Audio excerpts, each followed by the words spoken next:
Welcome to the show, everybody. It is Thursday at 7 p.m. This is the Triple Threat Bet Podcast. You made it. Appreciate you watching the show. Thanks for tuning in. We got a great show planned for you today, but before we get to that, I want to make sure that I show the slides here, if I can get them pulled up. We still got hats for sale. I got your sticks, same flag, same oath. You click on this QR code and take you directly to Same Flag, Same Oath, where you can help out a veteran-owned business by buying some of these hats. We're still selling T-shirts for veteran nonprofits, the Texas Veteran Athletic Commission, Project Zero, and PTSD Foundation for America Camp Hope. These are the shirts. If you'd like to go ahead and hit that QR code button, help us out a little bit. Before I turn it over to Matt now here, I want to make sure that I think last week's guest, Chris Shiver, came on, shared an exceptional story, United States Marine Corps, being a police officer, and then the things he's doing now, the resilience that he's shown. It's just another reason we tell stories every week. If you'd like to tell your story, hit us up at triplethreatvets@gmail.com. Be sure, if you're watching now, like, share, subscribe, and follow. This week, we have Sergeant Major retired Rick Morris, great American, wonderful patriot, military police, 716th at Fort Campbell in 2005 is when I deployed with them. So, but before we go any further, let's go ahead and hand it over to Matt and see what he's got going on. Hello, everybody. It's Thursday. We're back, as always, every Thursday. I don't think we've missed muster in 3 years. So there you have it. For all of you that are available to watch us today, thank you for joining. Call somebody, tell somebody to jump on, tell someone they're going to be able to hear a great story from a great veteran that's doing great things, and just support us. We love our veterans, and we love you to send some people our way. You want to tell a story, as Ty always says, reach out to us. We're happy to tell it. And yes, we're still selling T-shirts. We're trying to raise money for a nonprofit. And I'm even trying to give you guys stuff like give it away. Buy a T-shirt for the contest. QR code's on the screen. All you got to do is click it, and you get a shirt or a hat 50% off. And if you buy 3 T-shirts, you get 3 T-shirts or hats 50% off. It's not just one done. You can buy as much as you want and add another one for 50% off. If you spend more than $75, I'm going to ship it to you for free. So today is the 11th of December. That means we get close to Christmas, and that means you need to go in there and take advantage of the deal so that you can give somebody a great Christmas gift this year, so that we can give a nonprofit a big gift to help them go into 2026 and continue their mission. So enough about that. Excited for today's show. Excited to be here with you guys every week, just like we always are. And I'm excited to hear the rant today. So let's turn it over to the hero. So I just wanted to talk to everybody today. Worst experience of my life this week. So I don't know how many men out there have had the horrible pleasure of taking their wives, girlfriends, or daughters to a nail salon, but it's fucking miserable. I just want to throw that out there. It is a miserable experience. I went there. I walk in, the lady's like, "Are you here to get your stuff and get your nails or toes done?" Motherfucker, look at me. Do I look like a dude who goes and gets their nails and toes done? I'm grown. I'm a grown-ass man, dog. We ain't doing that. So anyways, we get in there. I don't know what April sends me. Why she sent me, I don't know. I don't know what I'm asking for. I don't even know what I'm talking about. The lady's like, what does she want? I'm like, fucking nails. And she's like, yep, got a bunch of those in different colors. Like, shit, let me show a picture. Like this. Like, so I'm showing pictures. For one, everybody in the place is like from Vietnam or Korea. I don't know where they're from, but I know they were sitting there the whole time talking shit about me.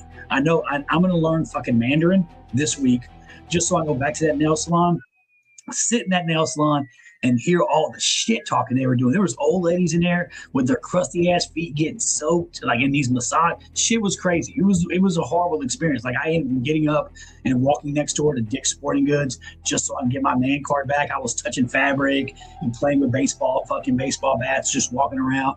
I even walked over to Michael's and bought a fucking candle. That's how feminine I was the other day.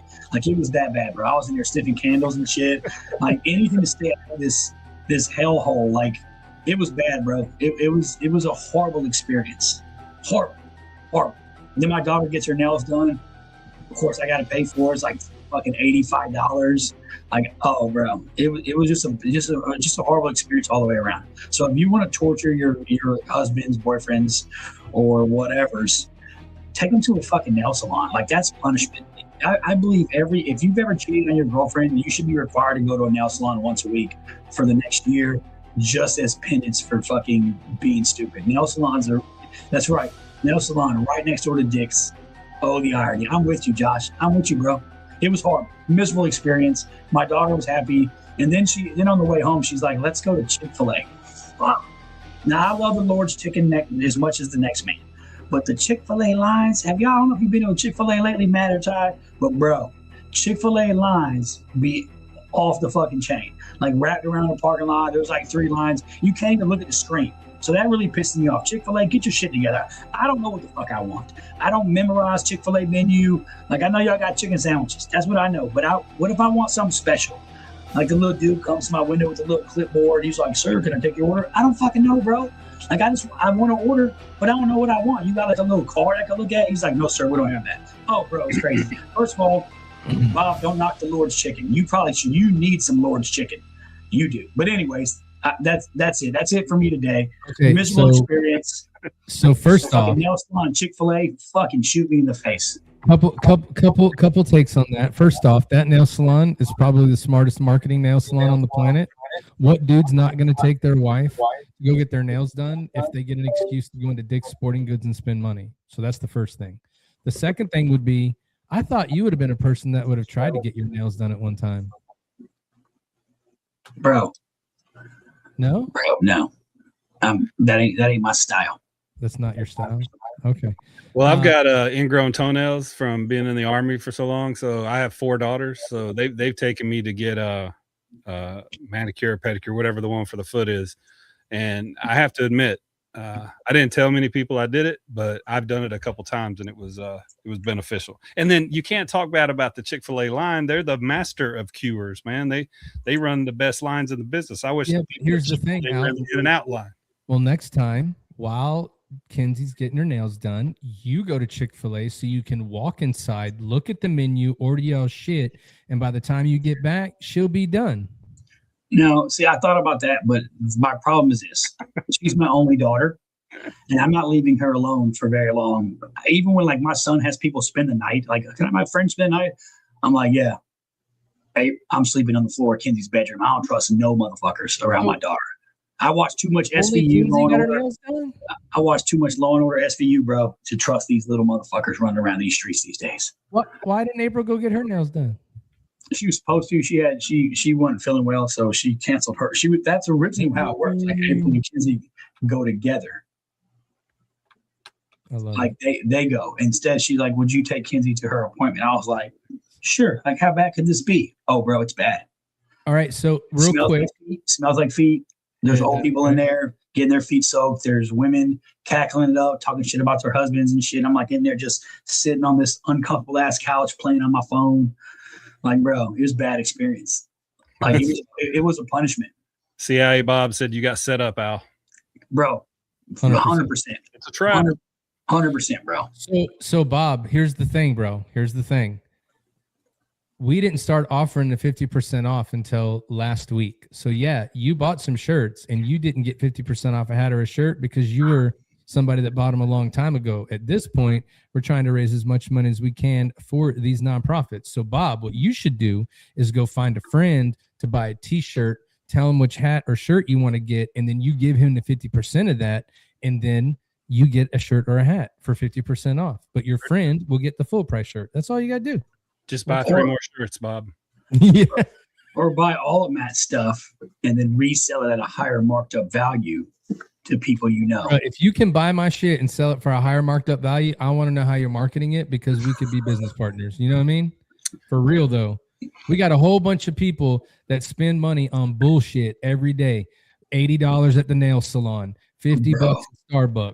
They'll go buy $800 Chick-fil-A and praise Jesus the whole way home. But you can't buy a $20 t-shirt. Come on now. Too soon with the nail salon comment. Just want to throw that other too soon.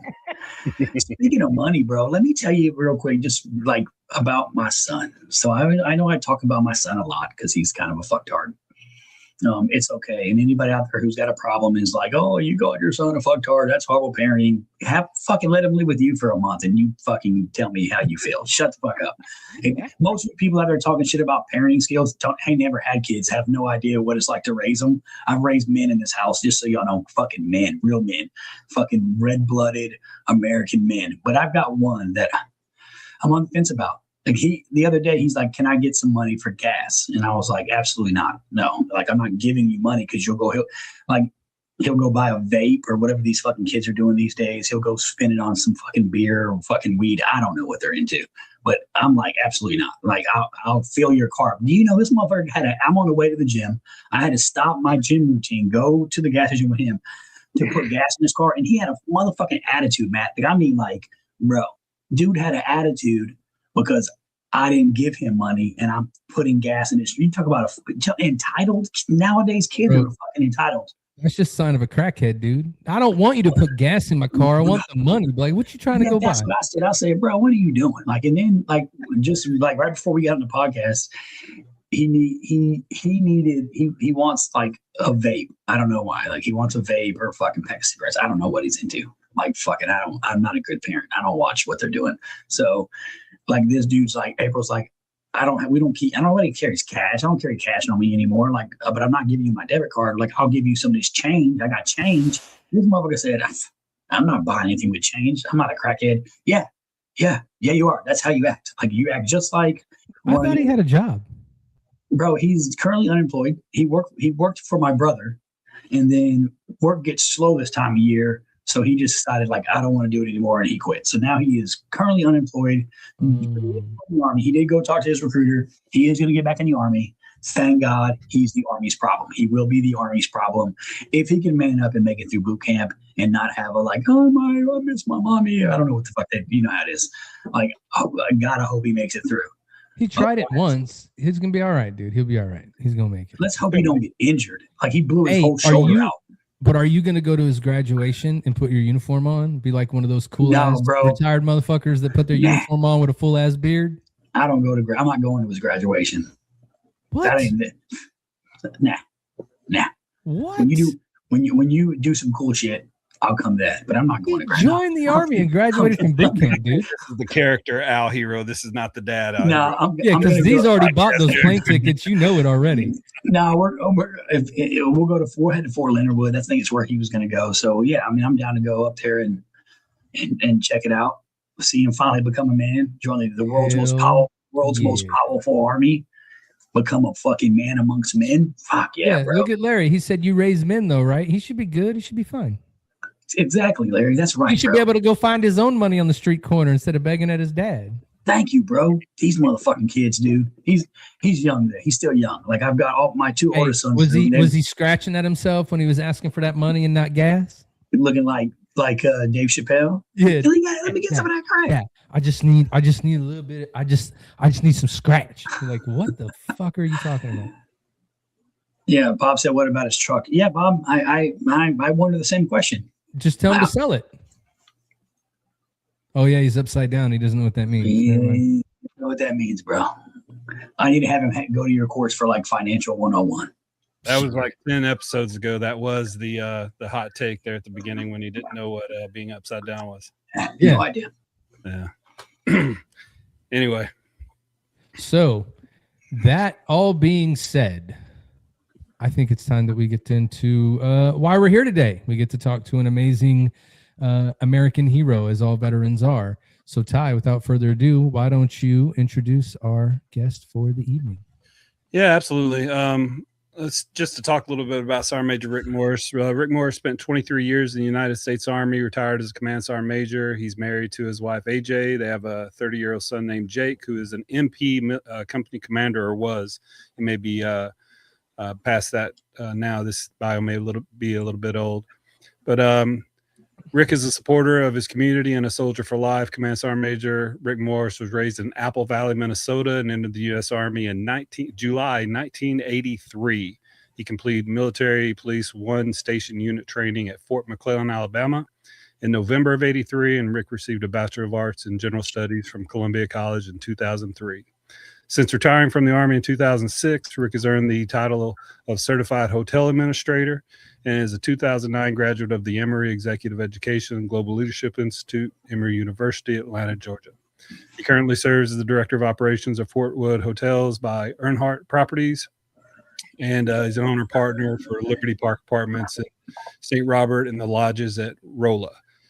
His high energy, positive style of leadership will inspire you to reach high and achieve great things. I can attest to that. He made us definitely feel he empowered us as NCOs to be the backbone of the Army. He also believes if your presence doesn't make a difference, your absence probably won't either. He teaches all of us. Sorry about that. Some of the awards and honors, Rick continues to make a difference in his community every day, but his involvement in organizations and associations, his excellence has been on display since the military. Some of his Army awards were Legion of Merit, the Bronze Star Medal, the Meritorious Service Medal with 7 oak leaf clusters, the Army Commendation Medal with 5 oak leaf clusters, Army Achievement Medal with 8 oak leaf clusters, Humanitarian Service Medal, Global War on Terror Medal, Afghanistan Campaign, Korean Defense, Military Outstanding Volunteer Service Medal, Combat Action Badge, Basic Parachutist Badge, Air Assault Badge, Gold Army Recruiter. You guys will love that. Gold Army Recruiter Badge with 3 Sapphire Stars. So we'll have to talk about what the Sapphire Stars be. Military Police Corps Order of the Marche in bronze. And he served as United States USA Army Chapter President 2010 to 2012. Awarded the Colonel Ed Osley Award in Distinguished Service by the AUSA. Awarded the Lieutenant Governor's Veterans Service Award for continued service to veterans in Missouri. Served in the Rolla City Council Award 5 from April 07 to 09. And in 14, Sergeant Major Morris was awarded the prestigious Sergeant Major of the Army Bainbridge Award for his lifelong contributions to the U.S. Army and the NCO Corps. Basically, everything that this guy does is amazing. And I got to kind of see this firsthand in 2005 when he became our Command Sergeant Major. So without further ado, let's bring on Sergeant Major retired Rick Morris. I need to head to the PX real quick to update my ribbon rack with a bunch of shit too. Because good God, yeah, that's Bob Mayer said you're a Christmas tree. You got that's crazy. Like, yeah. Little guy, shit. Yeah. We don't read the bios quite often because, a lot of them are just the regular military jargon. But the words I tried to emphasize in the paragraphs that you really read is volunteer here, community service there, recognized by others for his leadership quality, not just the airborne air assault and all that, which is fucking whole in itself, but all the other things that he did. He displayed that every day, and he empowered and I'll quote him here, no time in grade buck sergeant to start his career off, because he was there when I got promoted to sergeant E5. So I had a amazing leader for the bedrock of my NCO career. So thank you very much for that, Sergeant Major. Hey, brother, appreciate the intro. It's way too long. I don't like it to be all about me. So I was just lucky. I got lucky to be in great units with great people, and you're one of those that'll always be etched in my mind. I see Larry Bennett is on too. Air Assault brother, good talking to you. I'm just surprised you could put that. No, never mind. I was just gonna Mustang from being from West Virginia, but I love you too, brother. Somebody spelled it for him. Yeah. Yeah. AI. He's AI in his keyboard right now. He's like, make me sound super cool and type this, and then that's what comes out. Lucky Larry was another great one. Ty, you remember the 716th is the most decorated MP battalion in the Army, and I was fortunate to be a private in that battalion, a platoon sergeant, a first sergeant, come back and be the command sergeant major. Yeah, you were in 101st MP Company as well, which was a whole different animal during the glory days of that company. So yeah. Anyway, Matthew, go ahead, brother. No, I was going to say thank you for joining, Sergeant Major. We appreciate you coming on. I know you're a busy guy. I got one question for you before we get into the full shebang. Is the Holiday Inn in Rolla, Missouri still the go-to place for everybody? There is no Holiday Inn in Rolla anymore. Oh. That is actually, I can't remember what it is now, or if it. I don't even know I don't even know what that building would be. The old Howard Johnson's is now something different, but there is a Holiday Inn Express there, and they're all updated. Yeah. But we own a business in Rolla now too. I lived in Rolla for a number of years, but nice. Yeah, I went to a school in the Navy at Fort Leonard Wood. So like all of the Army guys that were getting out of basic training at Fort Leonard Wood and then coming over to be, combat engineers, they'd come over and everybody would talk about going to this Holiday Inn in Rolla. And I was like, why are you going there? They're like, there's no fucking else place to go. I was like, oh, well then why are you going there? Like, cause everybody goes there. So just asking. What year were you here in A school? 1997. Okay, so in 98, since 1998 to today present, there's 23 hotels. Good God.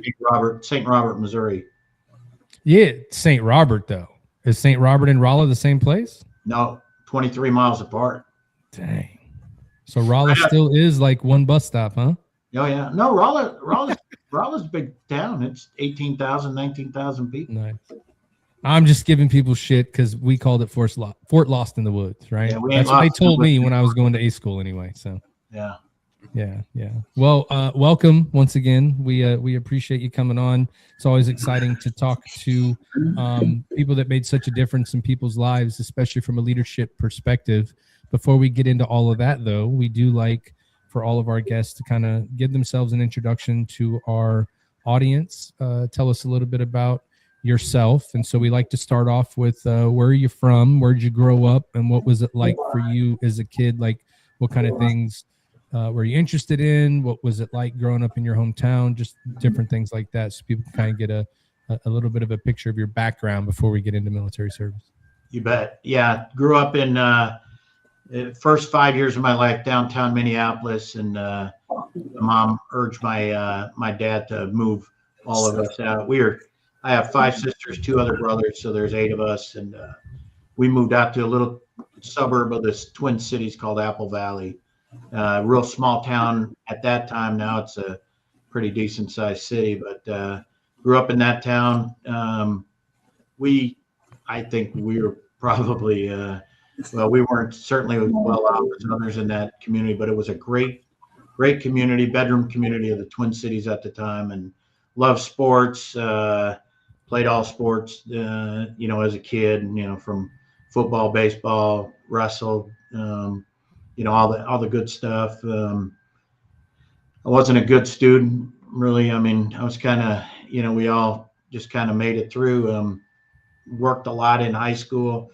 I was very lucky to have really good teachers that kind of knew our situation, that I needed to work. So when I was a freshman in high school, I got a chance to do the work program, and so the work program, I got to get out of school about 11:15 in the day, went to work, and then went back to school to go wrestling practice, and then go back to wrestling practice. So worked my way through high school. My senior year, I knew I didn't have grades or the financial ability to go to college. Wasn't even really on my radar. A lot of my friends went on to college, and I knew I had to do something. So the Army recruiters were in our school a lot, and started talking to an Army recruiter. And I said to myself, if I don't have a job that's going to take me into the management program as a high school graduate, because at that time, Montgomery Ward, Sears, Best Buy, all those companies, in the early 80s, they'd hire folks. You'd get on into a management training program, you just work as a employee, and pretty soon you could work your way up to a career, back when people stayed with companies that long. And I thought, well, if I don't get an opportunity like that, I'm going to join the Army. In April of 83, I joined the Army. Thought I'd do it for about 3 years, joined the Army, and 23 years later, I retired. So what was your, what was the point at which you got interested in Army? I know you said that you saw the Army recruiter at your school, and a lot of people see the recruiters there, but was there something before that got the Army into your mind, something that like put it on your radar, or was it just the fact that the recruiters were there? Yeah, I wish I could remember, other than the fact that I just knew I needed to get something that would like launch me professionally, because I had an older brother that was in trouble with the law from, very young age, and he was in and out of jail and in and out of boys' homes and all this, that, and the other. And I knew that if I didn't do something to professionally elevate myself, I knew I wouldn't have the self-discipline to really take myself to that next level. And I just saw the Army as an opportunity. I mean, it was, the good old days of the be all you can be days. And yeah, that really did it. It drew me into that purpose and that ability to really get a jump ahead was pretty cool to me. Yeah. Well, I mean, I think that, when you joined, though, if you go through all of the generations, when you joined, looking at what it was like in the 80s, there was still, at that time, I feel there was still like a high level of like going into the military was something respectable, right? There was still something to be said about people that would volunteer for their country. Then, things change as time goes on. But back then, I would just imagine, I was super young at that point, but I would imagine, being that you knew that you could do it as a career, it was still something that was looked at as very positive to do. But you being where you lived, the only military presence probably was the recruiters, huh? Up there where you were at, or no?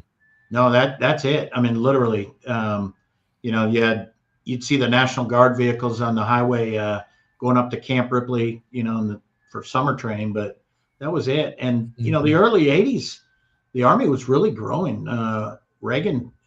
President Reagan had a huge buildup in our Department of Defense. We were growing to shoot over 780,000 in the Army. Gosh, when you think about what the Army was doing, I mean, it was truly going to and you look at how it transformed from, the 1973, the all volunteer Army, started, and then by 83, we were rocking and rolling. I think you're absolutely right about the pride in being a soldier, the pride in joining the Army, being able to come back to your hometown. And, it wasn't one of those things where, oh my gosh, he didn't have anything else to do, so he joined the Army.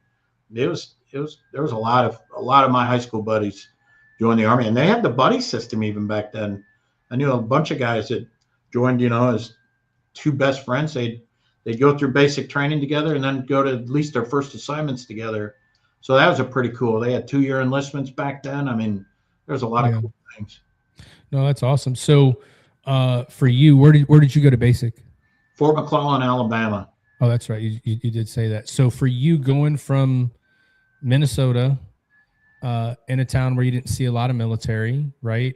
You said earlier you had an older brother that was in and out of like the judicial system, getting in trouble a lot. Was it a huge culture shock or change for you to get into an atmosphere where it was always you had to be there on time? There was a structure to it. There was a regiment to it. What was it like for you to go from small town Minnesota into Alabama with people from all over the country, different, culture wise from the United States, as diverse as we are, a whole bunch of people that looked at things different than you. What was it like for you getting into basic training, and how did you transition into the Army? Yeah, so a couple of cool things. When I joined the Army, I'd only been into Minnesota, North Dakota, South Dakota, Nebraska, Iowa, and Wisconsin. That's it. First time I flew on a plane was on my way to basic training. So that was pretty cool. As I joined, I'd tell my family or friends, and they'd say, "Oh, Alabama, that's next to Talladega." I didn't know what Talladega was. They were talking about Walmarts. I didn't know what a Walmart was. We didn't have those, right? And then, like, as far as the discipline and getting up and getting, on time and stuff, that's kind of easy for me because, again, our wrestling program in our high school and our coaches were they were awesome. They taught us a lot about, discipline. I mean, physical fitness was easy for me, and I was running. Back then, I was running about a 5-minute mile. Basic training, I ran a 4:45 mile and I think a 9:52 mile. So the physical fitness part, the listening to drill sergeants, this and that, it was fun for us. Now the culture was, the other cultures, that was, this little guy from 135-pound kid from Apple Valley, Minnesota, that our first 20 kids in our platoon, we were all from Minnesota and that area where we were filling that basic training.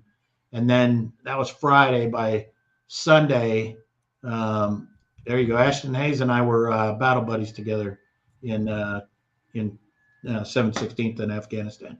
Anyways, going south, it was a little bit of a culture shock, understanding, when the supply sergeant in basic training's throwing you your sheets and all your CIF, or I don't even think it was CIF at the time, the stuff for your barracks, and he's like, "You will respect my equipment." I'm like, I don't know what equipment is. But his name was Jesus. Sergeant Jesus. And I don't know, now I know it's Sergeant Jesus, but, I'm like, holy shit, this guy, and I don't understand a word he says. "Yes, sir. I'm not a sir, get down." It was funny. We're still in America, right? Because I do not understand a word you just said. Yeah, I flew out of there. Yeah, I don't even think there was word of the day, worth a Google. Yeah. So, but here's the alternative to that. How many things would you say in basic training that people are like, "What are you talking about?" Right? Like, isn't it amazing that you get around a whole bunch of people like that, right? And you're like, "What?" And then you talk and you're like, "I'm not talking weird." And you're like, "Oh, yeah, you are." You know what I mean? I think that's the coolest thing about it. Minnesotans, yeah. But, no, that was a really cool experience, and you realize what they did that first weekend when they put us all together, and the drill sergeant gets you together and says, "Hey, we're," it's kind of like on Stripes where he brings you all together, and the Sergeant Hulk is talking, but my drill sergeant Timothy Stevens, never forget him. We're gonna have a party. I was like, "This is cool. We're gonna have a party, and we're gonna have a GI party." I'm like, "This is really cool." And then he's like, "All right, go back to your lockers, get your sock, get a pair of wool socks, and get your shoe polish. We're gonna have a skating party." And I'm like, "What the heck?" So he says, "Put your socks over your boots," and we put shoe polish, and we scuffed the shit out of the barracks floor, right? And we skated around like we were at a skating rink, and just scuffed the shit out of the floors. So then we could spend the rest of the weekend making the barracks cleaner. And we, they didn't give us any guidance on that. Isn't that awesome? They're like, "Put all this stuff on the floor." You're like, "Okay." They're like, "Why did you dirty the floor?" Yeah. You're like, "Wait, you told us to do that. What did you just?" That's so great. And you're learning the buffer. The first time the buffer's flying away. Putting holes in the wall.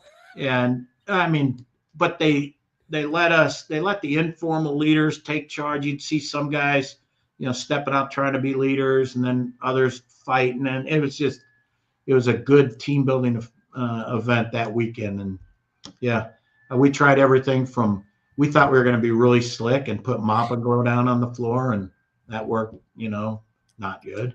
So then we couldn't figure out how to get that Army wax, because the Army wax, you're thinking there's no way we were going to do this. And Sunday, like at 2:00, these two guys in our platoon say, well, we used to work at a hospital. We could probably help figure out this Army wax stuff. And then then it was looking like a real skating rink, ice, and just a great lesson in team building and working together. So how soon before someone was like, you guys have known this whole fucking time? You didn't say nothing? I was freaking like, well, you guys, everybody wanted to be in charge, and I was like, well, that's a good lesson.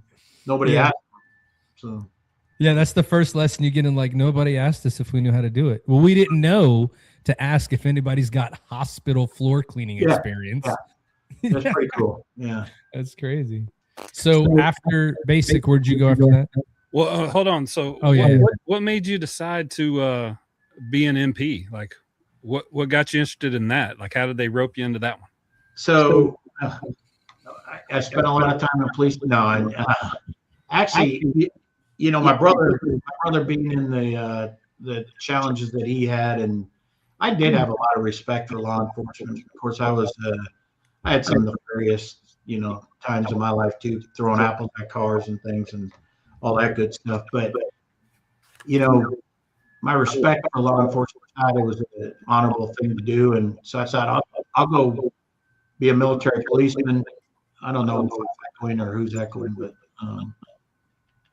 my respect for police, just kind of enticed me to go do that training. I mean, 18 years old, you're carrying a .45 pistol and, performing law enforcement. And then I thought, well, that'll really set me up to be a police officer when I get out, and I'll work to get, I'll be, at that time I was 18, I'd be out at 21 and move on into law enforcement career. But ended up you running the streets.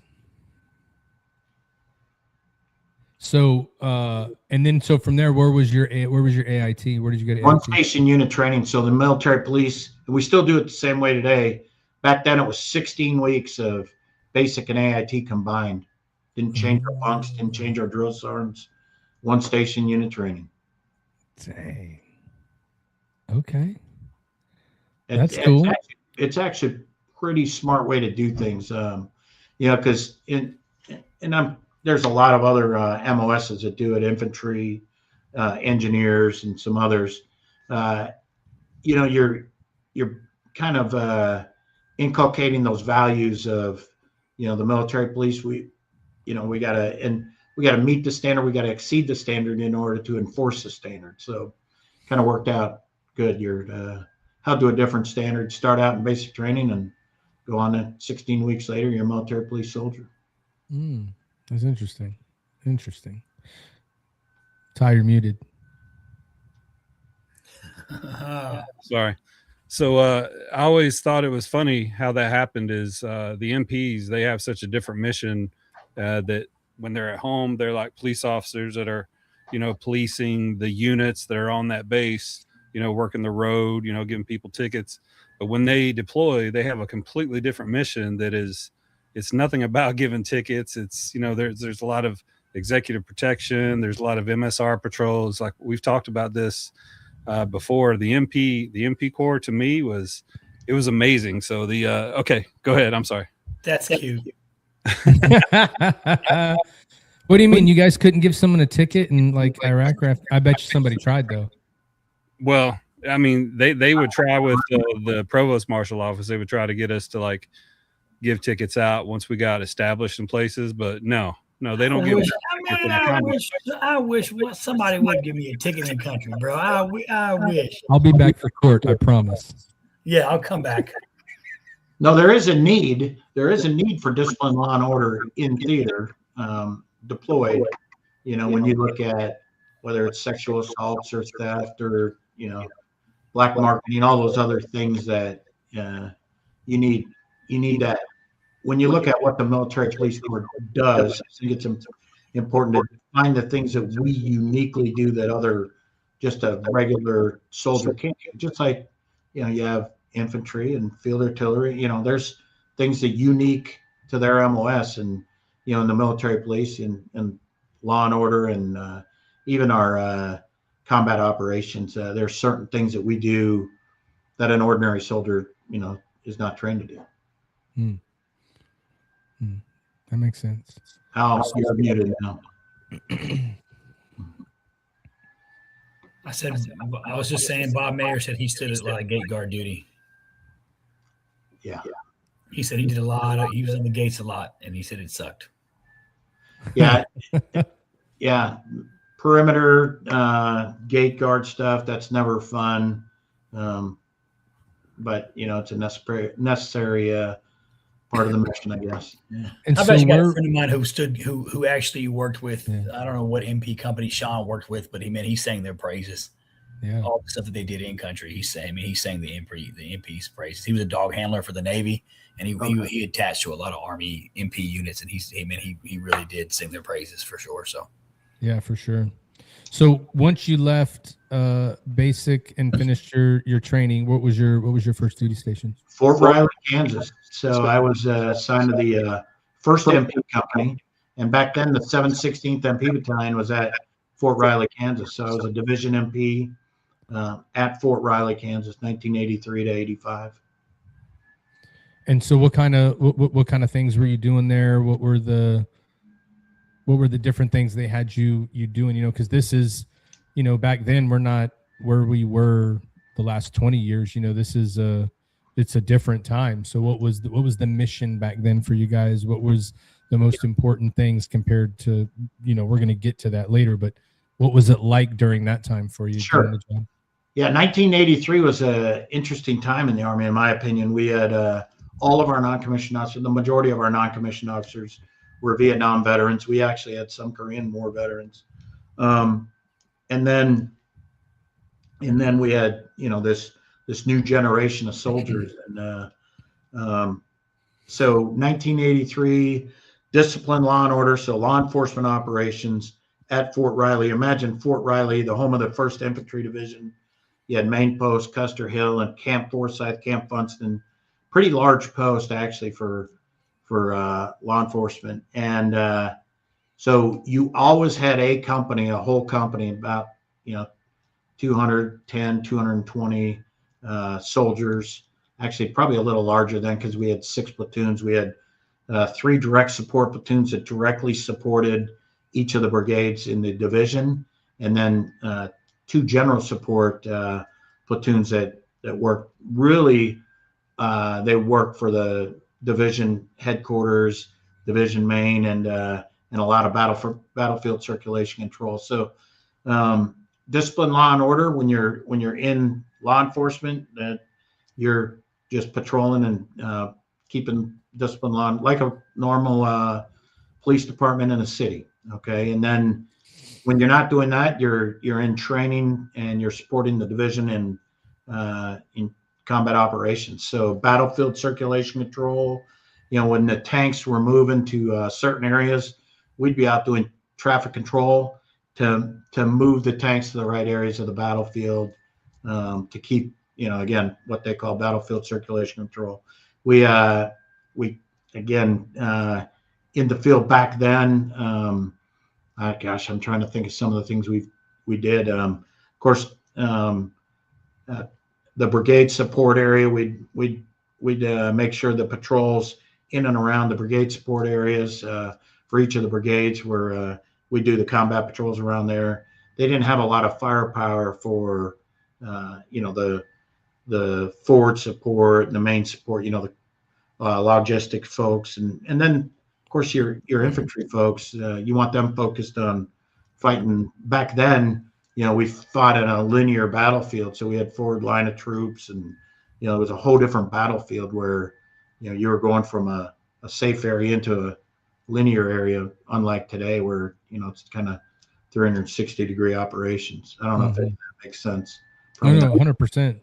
Yeah. So when back then, Fort Riley, Kansas, that was where you're at. So unlike the last 20 years, because this is interesting to me, this is the military we didn't get to experience. Was there a lot of deployments? Did you guys stay in one place? Like, what was the op tempo other than what you're talking about? Was there ever thoughts of going on a deployment to practice the things that Ty was just saying you guys do when you go into country. Did you guys get that experience back then? Yeah. So way later.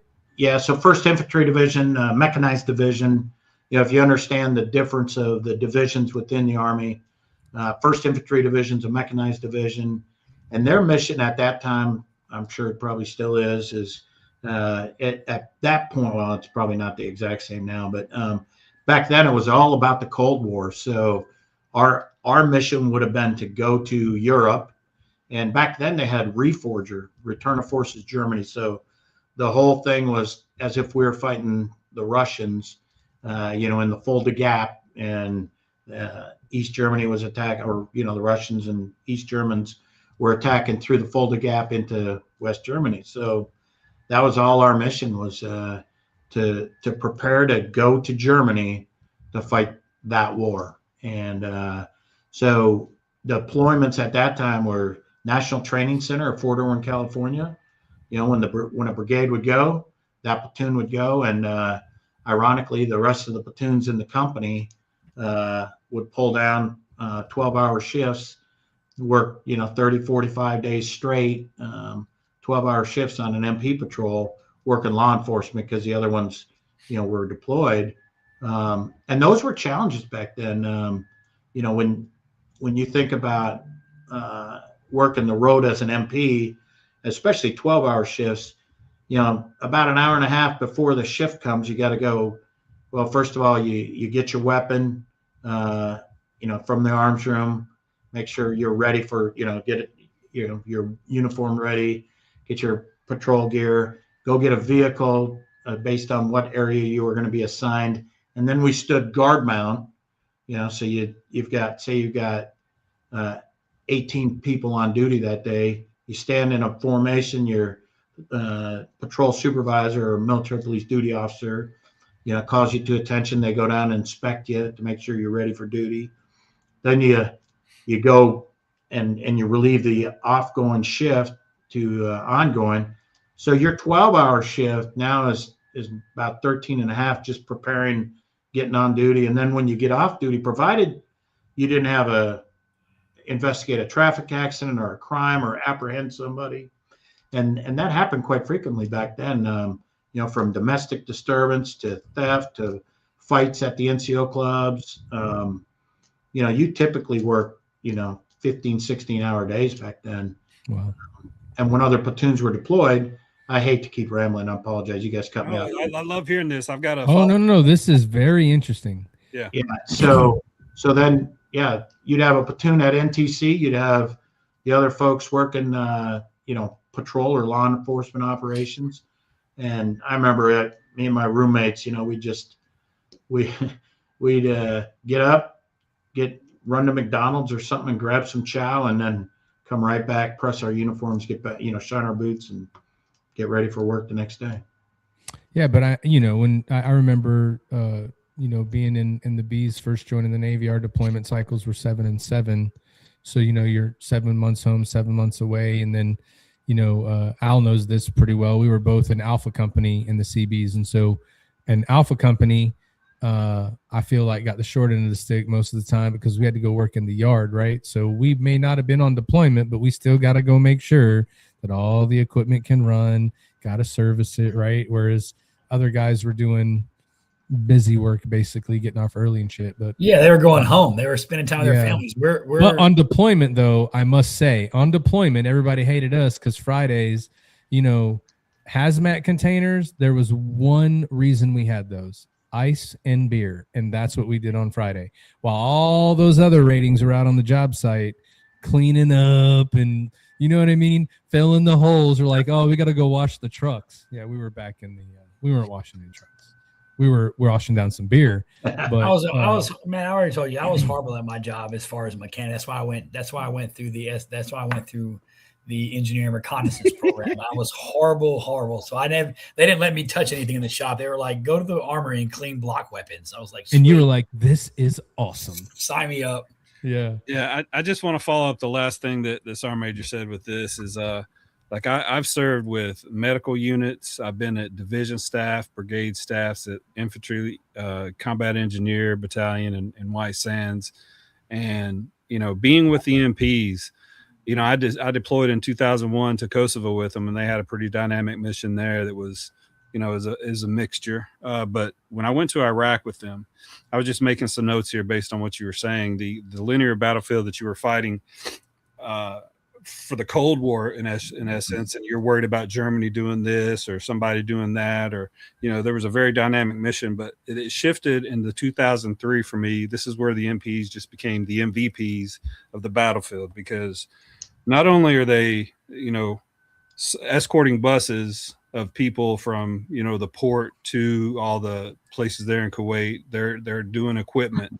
And then once we get to Kuwait and we're getting ready to cross the berm, they're escorting units that are, like Sergeant Major said, less armed than they are. And they're pushing them out to all these MSBs and FARPs and, high intensity operations with very important logistics piece like fuel, ammo, the maintenance battalions and everything, as we're moving a division of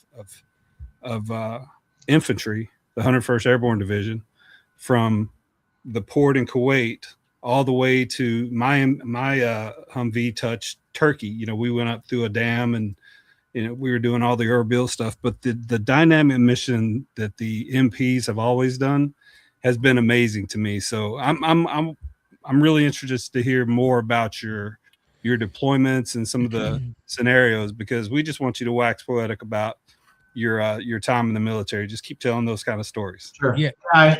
It's interesting. Go ahead. Yeah, Matt. what I say is it's interesting to hear you talk about what you did back then, because a lot of people that watch, and are in our audience, I'm sure there's people that ran at that time, but a lot of us, we don't know what it's like to not basically serve when there's deployments just going, right? And so it's interesting that you guys were still doing that same type of training, even though, and I didn't even think about Germany. I lived in Germany as an Army brat and an Air Force brat in the 80s. And so that makes sense why we had so many people stationed in Germany, right? We need the people there to get. We had over 400,000 soldiers in Germany in the 80s. Yeah. I was there for 5 years. So I love hearing this part of it, because this just shows you that although the military makes you do a whole bunch of shit repetitively all the time and you think it's dumb, at the end of the day, there's a reason you do it, and it prepares you for things that come along, So check this out. 1983, I was a private. My first day that I was going to go be an MP, I was going to have a corporal as my patrol partner. He was going to show me around. My area I remember it was 3-1. I don't know why I remember that, but and it was midnight shifts. And so you go in at 10 o'clock, go do guard mount, all that. And, by 11 to 12, you're eating midnight chow. So my corporal had head count that night. So he throws me the keys to this Ford Maverick, beautiful patrol car. My gosh, beater with a heater. And it's the middle of winter, by the way. It's mid-December. Throws me the keys and says, "Hey, just go patrol until I'm done. It'll be about probably closer to 1 a.m. So I don't know Fort Riley. I just got there as a private. I didn't know how to talk on a radio other than MP school. I was scared as shit. And he's like, go patrol. And so I'm driving around. I'm half lost. And so they're calling me, 3-1, this Fort Riley, whatever. I can't even remember the call sign. And I'm like, Roger, negatory. I don't know what the hell I'm doing. They're all laughing at this cherry private, and then bottom line is I'm driving around. I go get him, and, we do a week or so of training. And now we're patrolling. I'm patrolling on my own. And so the big thing at the time for some of the MPs was we kind of, the whole thing of it was, let's see how many traffic tickets we can get in a night and see who's the winner, right? And one of the nights I got 3 or 4 taxis that were running stop signs or whatever. I wrote them, and then a couple soldiers were speeding or whatever, you're writing these tickets. And I got this squad leader. who was like one of the guys I really respected as an NCO. He heard what we were doing. He grabbed me by the collar. He says, "Hey, Private, do you understand that those soldiers in this division are the ones we're going to go to war with? And you want the reputation of you're out there trying to write tickets to these guys?" And it put a whole new perspective in my brain about how I'm, as a division MP, what reputation I wanted to be as a soldier versus, I didn't want us against them. And I didn't want us to play that crap. And when he smacked me upside the head and, talked that sense into me, it made a lot of sense. And from that point on, it really resonated a hell of a lot more, which really served me well years later, in different jobs. No, I mean, that makes sense because, if you could have seen into the future, right? Imagine being the guy that wrote all the tickets because that's the right thing to do, right? You're breaking the law, right? And you can't do that. And now you get over somewhere and you need them and they're like, well, you're going to write me a ticket if I do that? Like the petty thing of that, like, even though they did something wrong, like it teaches you, there's got to be some sort of balance, right? It's that whole, consequences of action, but you got to look at like the severity of what the action is, right? Is it like they're 10 miles over the speed limit, or was it a domestic dispute? Like, really, what do we need to do here, right? And I mean, it's bad to say, but fast forward to 2nd Infantry Division. I'm the division provost marshal sergeant major in 2nd MP Company, 2nd Infantry Division. So we're everything north of Seoul, right? And the one thing about the 2nd Infantry Division is, again, young warriors would be up, they're ready to fight tonight. And if you've never been to Korea, you probably don't understand, but, those soldiers work hard and play hard. And right outside of Camp Casey and right outside of Tungdachan, you got Tungdachan and Tokari and all that, you got the Ville. And soldiers go, and sometimes soldiers get a little out of control and they get in trouble and they come to the MP station and get hauled in, right? But again, instead of us all of a sudden just writing them up, putting them on the blotter, I'd pick up the phone and call their sergeant major and say, "Hey, you got Private Schmedlap here and he's being a dipshit. If you got a choice, you can come and get him and take care of it on your own, or we can blotter him. He'll sit in a D cell tonight, and then you guys can come and get him tomorrow. But the result's going to be the same. You're still going to end up taking care of him, but this time you're going to have to, if we blotter him, you're going to have to, your boss is going to have to answer to CG, because CG gets blotter first thing in the morning." And the bonds that I formed as a result of that, I think, just going back to the relationship business of MPs and other warriors working together, I think it really helped us out as a team. Again, you go to war with these guys, you still have a mission to perform, but it's on a professional level and it's not us versus them. Well, Go ahead, Ty. I was going to say, I saw some of the greatest leaders that I served with in the military and in military police. Do you mind talking about maybe some of the leaders that you grew up with? Because of course, like, you're on the Mount Rushmore of leaders that influenced me. What are some of those leaders in the MP Corps or otherwise that influenced you? Oh, you bet. I mean, I had the Dan Rimmers, Jim Barrett's, the Don Thomases. I remember I competed in 1993 NCO of Excellence competition. And back then, back in the early 90s, the NCO Corps, our MP Corps had some legends. And so we had a competition every year. It was from corporal to first sergeant, individual competition back in the day. And it, 12-mile ruck march, basic skills, pistol competition, all that, physical fitness tests, all that. And on the 12-mile ruck march, which is really a 12-mile run, you'd have all the unit sergeant majors would be out there. Some were grouchier than others, but some were. There were some that were the unapproachable ones. They'd stand around with that mean look on their face. And, then you got guys like Don Thomas. Don was he was at the time, he was he was the 720th MP Battalion Sergeant Major. He wasn't my Sergeant Major. I was in a military intelligence unit out of Germany. But that guy was out there on the ruck march, again, motivating, inspiring, and positively, helping people, hey, guy, you're looking good, Sergeant. Hey, keep it up. I know that might sound cheesy and corny, but that guy right there showed me that, a leader can still be approachable, still be a guy that you want soldiers. If you're an NCO and people are afraid to approach you and they're going the other way because they don't want to deal with you, because whether you're a dickhead or you're just going to give them a rash of shit all the time, what kind of real leader are you really inspiring other soldiers to do? So Don taught me a lot about that. Dan Rimmer, Jim Barrett.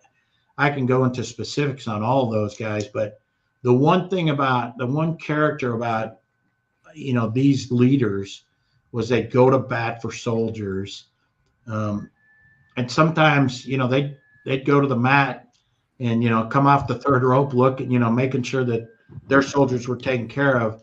They might kick their ass after that, one-on-one, but you knew that leader had their back, and that's a quality of leaders that I got to grow up with in the NCO Corps. So what was the on that? So I we might be jumping forward to jump back. So that's an example of how it was when I joined the Navy. I know, Al, I'm sure the same for you, Ty, the same for you, right? I remember being in the Navy and doing dumb shit when you're a young sailor, just dumb shit. You shouldn't have any business doing, but you still do it anyway. Probably peer pressure, whatever. Take an ass chewing, the guy gets in your ass, but after that, you see him the next day and he's like, hey, let's go get the job done. And it's almost like, man, that guy was yelling at me yesterday and now he's cool. Like, what's going on? And you realized back then anyway, that's the way I grew up too, is that I knew the expectation, right? I knew that if I did something wrong, I was going to get my ass handed to me. Like, I just knew that. But I also knew that if I didn't do something wrong and somebody came at me crazy, then those same people were going to go to bat for me because they displayed that every day. My question to you in that long description is, when did you retire? 2006. What was the change that you saw in that type of leadership from when you joined to when you retired? Do you mind going into how you saw it evolve to what it is differently today? Because retiring in 2006, I'm sure there was changes. Al's talked about it on here before, and I've talked about it. That the reason things change is, I think, a lot of the reason Al's not a Master Chief in the Navy today. But what were the changes you saw that come through? Because I think some of the military lost sight of what you were just talking about. Well, and again, I don't look at everything with rose-colored glasses, but it might sound like I do. So, in the early 80s, I think, our NCO Corps, it was a different NCO Corps from that older generation. And the NCO's roles and responsibilities, they were, take care of soldiers and all that. But I saw an uptick in education, in professionalism, in a way that, kind of the Sergeant Morales story where you got leaders that knew their soldiers, that knew their strengths and their weaknesses, knew their families, knew how to build teams, weren't afraid to lead from the front. I guess I was pretty lucky in my units that I had those. If I didn't have those leaders, we had the informal ones with police and ourselves, to where, we were pretty good dang teams. And so then one part of the Army, and it might have just been because I was in recruiting at the time, and then kind of transitioned. I was supposed to have an assignment of choice when I left Army recruiting. They had a program called Station of Choice. If you were a successful recruiter, you were supposed to be, let me backtrack that real quick because I got to tell a story. I was a rookie recruiter, and when I got to recruiting, I thought I'm not going to change because I thought I thought I was going to. Let me just say this first. I know you're laughing, but so I used to have a high and tight, Mr. Warrior, whatever look, and young bucks aren't leaving for Army recruiting. Oh, by the way, I submitted a drill sergeant packet and got selected for recruiting. I was pretty disappointed in that. But then I thought, if I'm going to be a recruiter, I got to grow my hair out. So I'm telling this barber and he says, you think you want to grow out your hair, but you got to think about who you're going to represent and what you want these kids to see. And that made sense to me. So I kept my hair high and tight, flat top in recruiting. And when I went out there, I'd wear a long sleeve shirt. And at that time, they allowed you to wear your awards and decorations on your uniform. And I thought that was just a great thing for young kids to see when you're out there looking professional, tie, all that. And my station commander at the time, they didn't like wearing their medals and their stuff on the Class Bs. If you remember this, the Class B uniform was kind of an ugly uniform. If you in the short sleeve and the green pants, it just kind of looked like I don't know, pickle jar. Yeah, exactly. and so my station commander and the other recruiters, there's 9 recruiters in that office, and I'm putting kids in. I was putting 8 and 9 kids in a month. Where the guy before me he got relieved of duty, and he wasn't putting anybody in. And so I was firing on all cylinders at the high schools and just having a good time. And my station commander in front of the whole station says, "Hey, Morris, you got to take that shit off. We're either all going to wear it or none of us are going to wear it. And anybody here want to wear that?" And nobody's like, F that, F this. I'm like, yeah, this is my choice. This isn't all wear, none wear. And I said, "Hey, can I talk to you one-on-one?" He's like, "Eddie's, just Mr. Get at parade arrest. You're not going to disobey." Because I'm like, I'm not taking my stuff off. You can't tell me.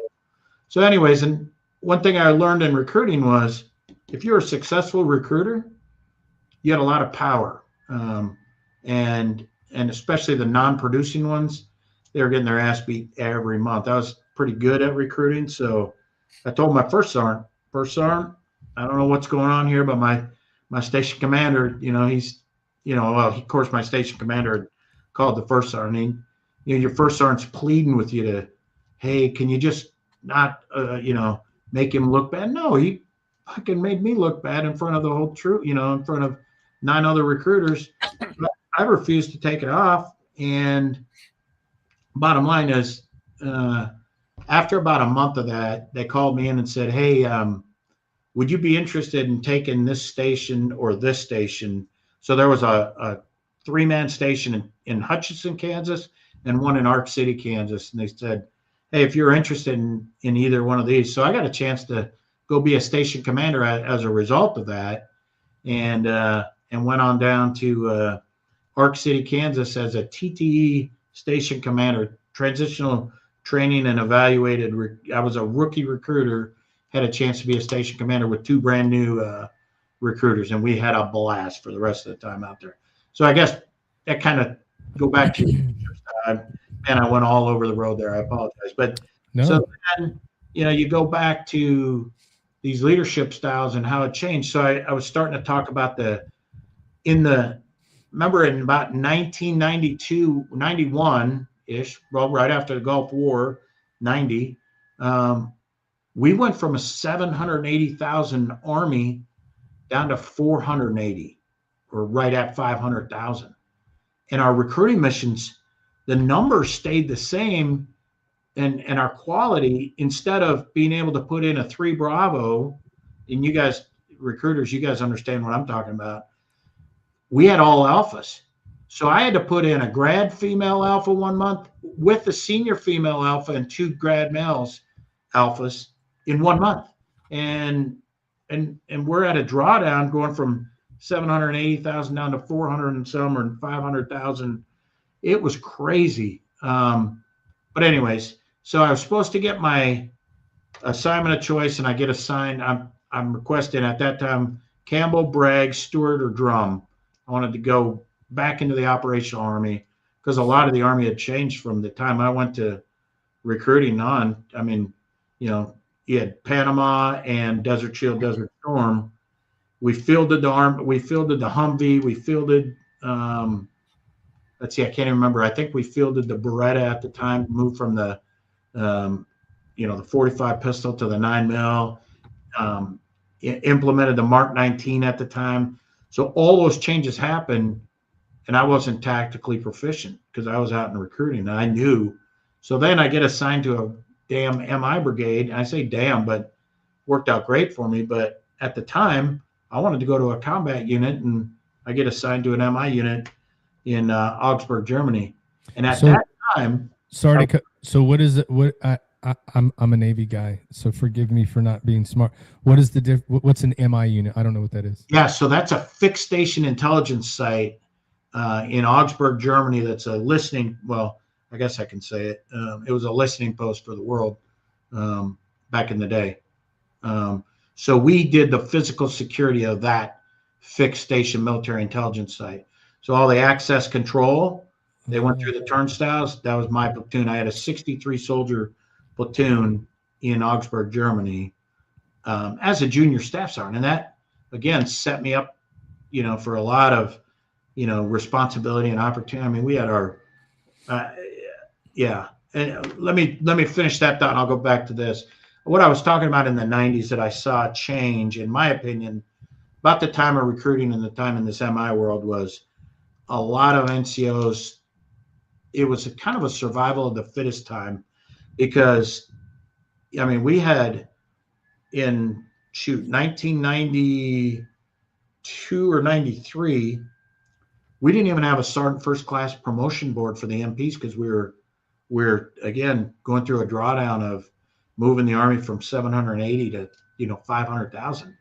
So imagine my first year of as a staff sergeant going to compete for sergeant first class. We didn't have a board that year. And then I think the next year we promoted 12, and then like 250 the next year. So what you saw as a result of that is non-commissioned officers started thinking, oh shit, I got to take care of myself here. So I called it kind of the one-upsmanship period of the Army, where NCOs were, I mean, they were making sure that their college was, they were going to college. They were doing all those things necessary to make sure that they didn't fall behind in credentialing, if you will, or whatever you want to call it. Like maxing out points, right? To make sure that they had the most points.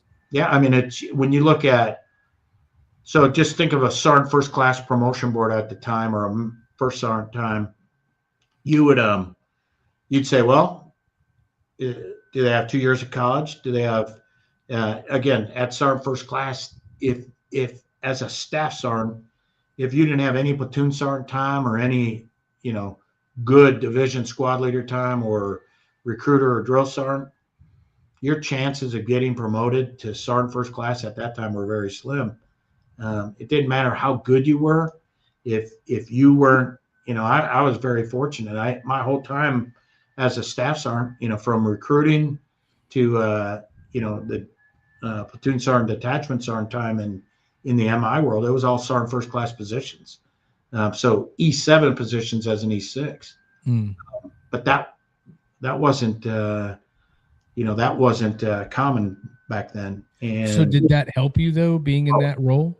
Huge. And I thought it was going to hurt me because, again, in my mind, I was so scared. And, that one of my biggest concerns at that time in 92 to 95 at Augsburg, Germany, was we weren't a tactical unit, and all these units were going away. So we would have MPs come to us as privates and leave as buck sergeants 3 years later, and they'd go to an operational Army and not touch it. At the time, I was worried about it. and not do anything, field craft wise or tactical. So what I did is I went to my commander of the MI battalion I was in, and I said, hey, the 218th MP company is going away. Can I sign for this? I signed for the old fire station on this concern that we had the security responsible for. And I signed for a platoon's worth of tactical vehicles, all their tactical equipment, and all of their MTO. And this got it assigned to us in the MP platoon, again, which was a non-tactical unit at the time. Then I talked them into this old concern on the back of Field Station Augsburg that was an abandoned German barracks. There was like 6 buildings back there, all connected by tunnels. We made a mount site out there, and we did military operations in urban terrain. We did building clearing, SWAT training, SRT training, taught them how to do grappling hooks. I had 3 different German partnerships units that we trained with the German, again, increase our tactical proficiency. And so then those kids that were privates and leaving as buck sergeants, we kept one of those squads always in a training cycle, and they spent time out there in that mounted training site that we built, because again, I was concerned that they'd spend 3 years in a garrison, I say garrison, but a TDA type physical security job, that they would go, and really, quite frankly, at the time, Bosnia, Croatia, all that stuff was kicking up, and Serbia and all that. And the coolest thing for me, I got back to the States in, I think, March of 95, and the first unit deploying into, gosh, I guess it's Bosnia, that on the cover of Stars and Stripes was 2 of my MPs, along with the deployment of the 66 MI brigade. So that was pretty cool that, we did our part in tactically training those kids. So they had some proficiency in some training that they wouldn't have had. Well, see, there you go. There's a reason that you get put in places that you're put into, right? It's called fate. It's called luck. It's called whatever you want to call it. But if you wouldn't have been if you wouldn't have been the choice to go there, even though, never believe anything recruiters tell you. I mean, you fell for it once and then you went to recruiting duty, but there is no choice of orders, which you found out, right? Like, I want to go here, but you're not. Those guys wouldn't have been prepared to deploy, right? Which I'm hearing you talk is like, that was your concern. We're sending people to units that are going to deploy, and what are they going to do if they go there? And so the fact that you were there and you had that foresight, again, it just speaks to the volumes of what Ty's been saying about your vision, your leadership, and what you did. I mean, those guys were that much better for it because selfishly, it made me better too. And I needed to hone my skills as a leader. I needed all that too. So, I mean, and then I left Augsburg and went to Campbell, and I was a platoon sergeant in the 101st. I didn't know what an ANCD was when I got there.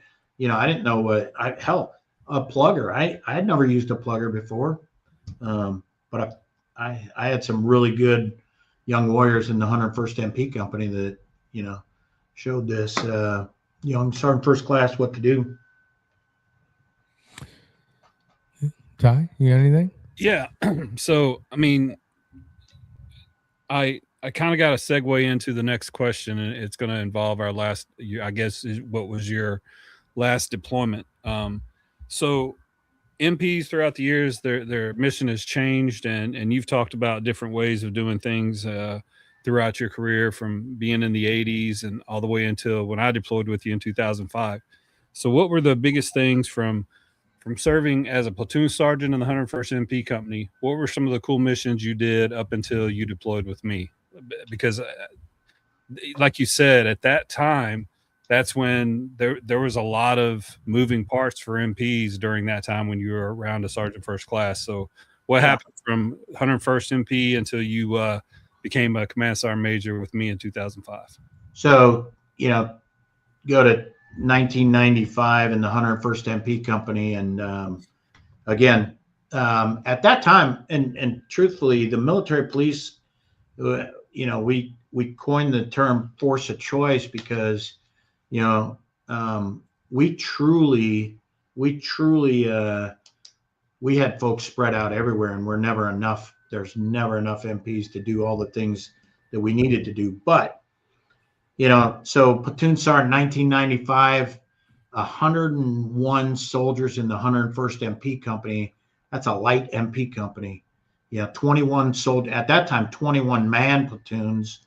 We were an all male MP company, the last one. And I don't say that as a badge of honor. I want to kind of set it as what it was. And then about 6 months into that year, I guess right in the summertime, we integrated. We had females in the MP company that folks had to get over themselves and say, we got to figure this out. And what I told our team was, our platoon was, hey, that's your sister. You got to treat her like your sister. We're their brothers and sisters, and we're going to look out for each other. We helped each other meet standards that, people thought weren't possible. We were 100% aerosol qualified. And what we did in that division, Ty, at the time, we supported, at that time, I was 1st Platoon, and 1st Platoon supported 1st Brigade, 327th, Bastogne, and Bulldogs. And we,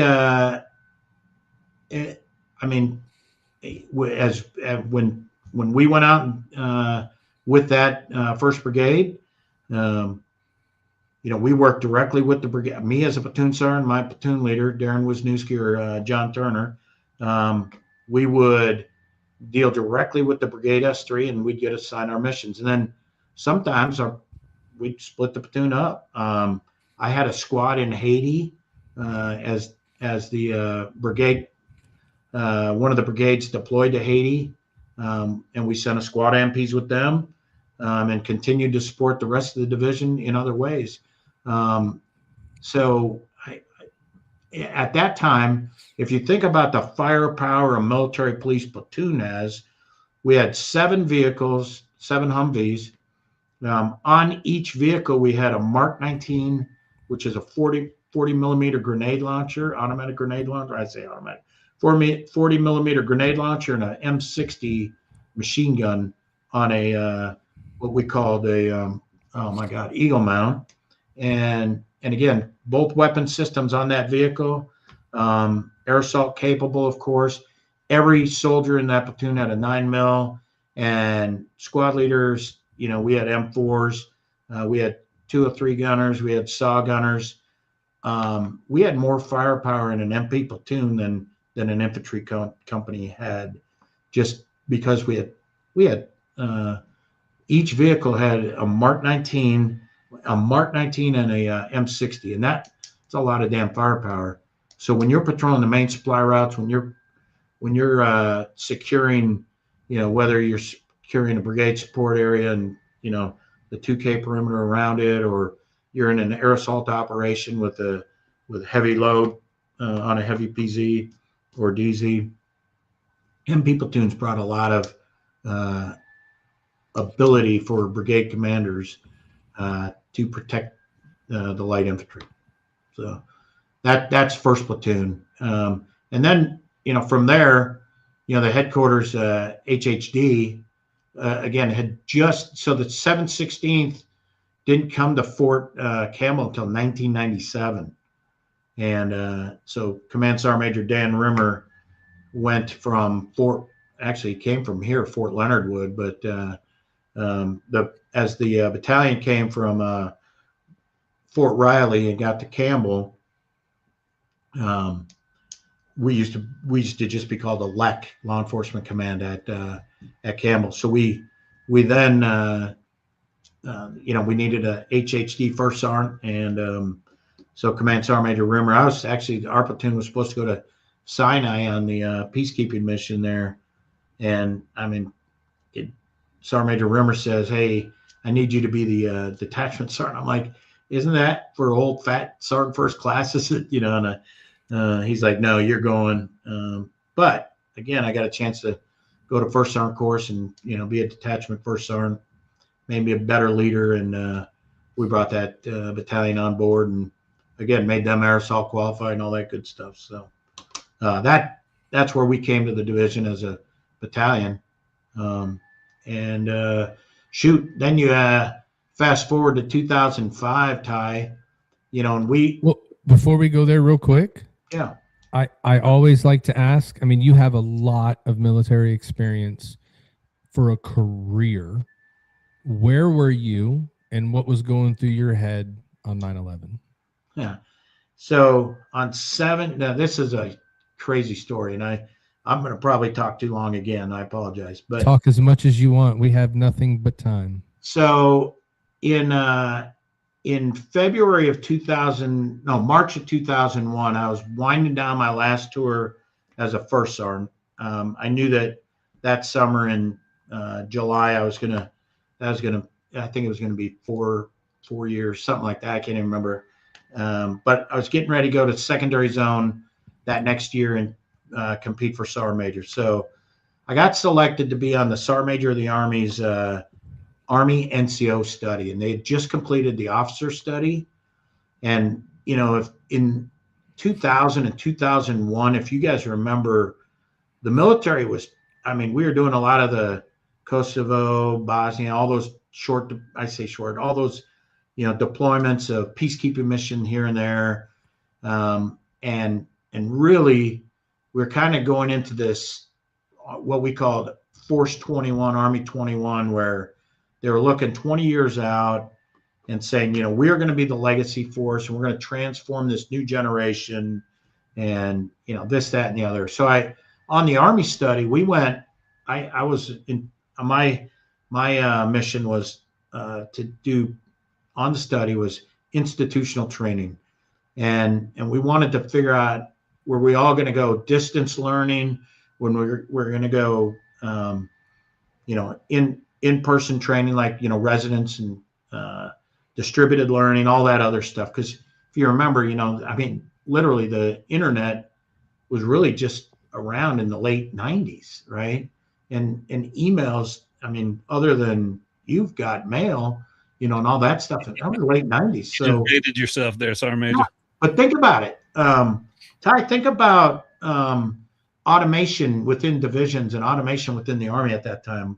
So 2001, I'm on 6 months. I'm on this study, and I think 90 days of it, I traveled throughout the Army, and I came back from that with kind of a feeling of, man, I'm at a point in my life where it was 2001. So I was at 18 years in the Army, and I had to decide, okay, am I going to compete for Sergeant Major?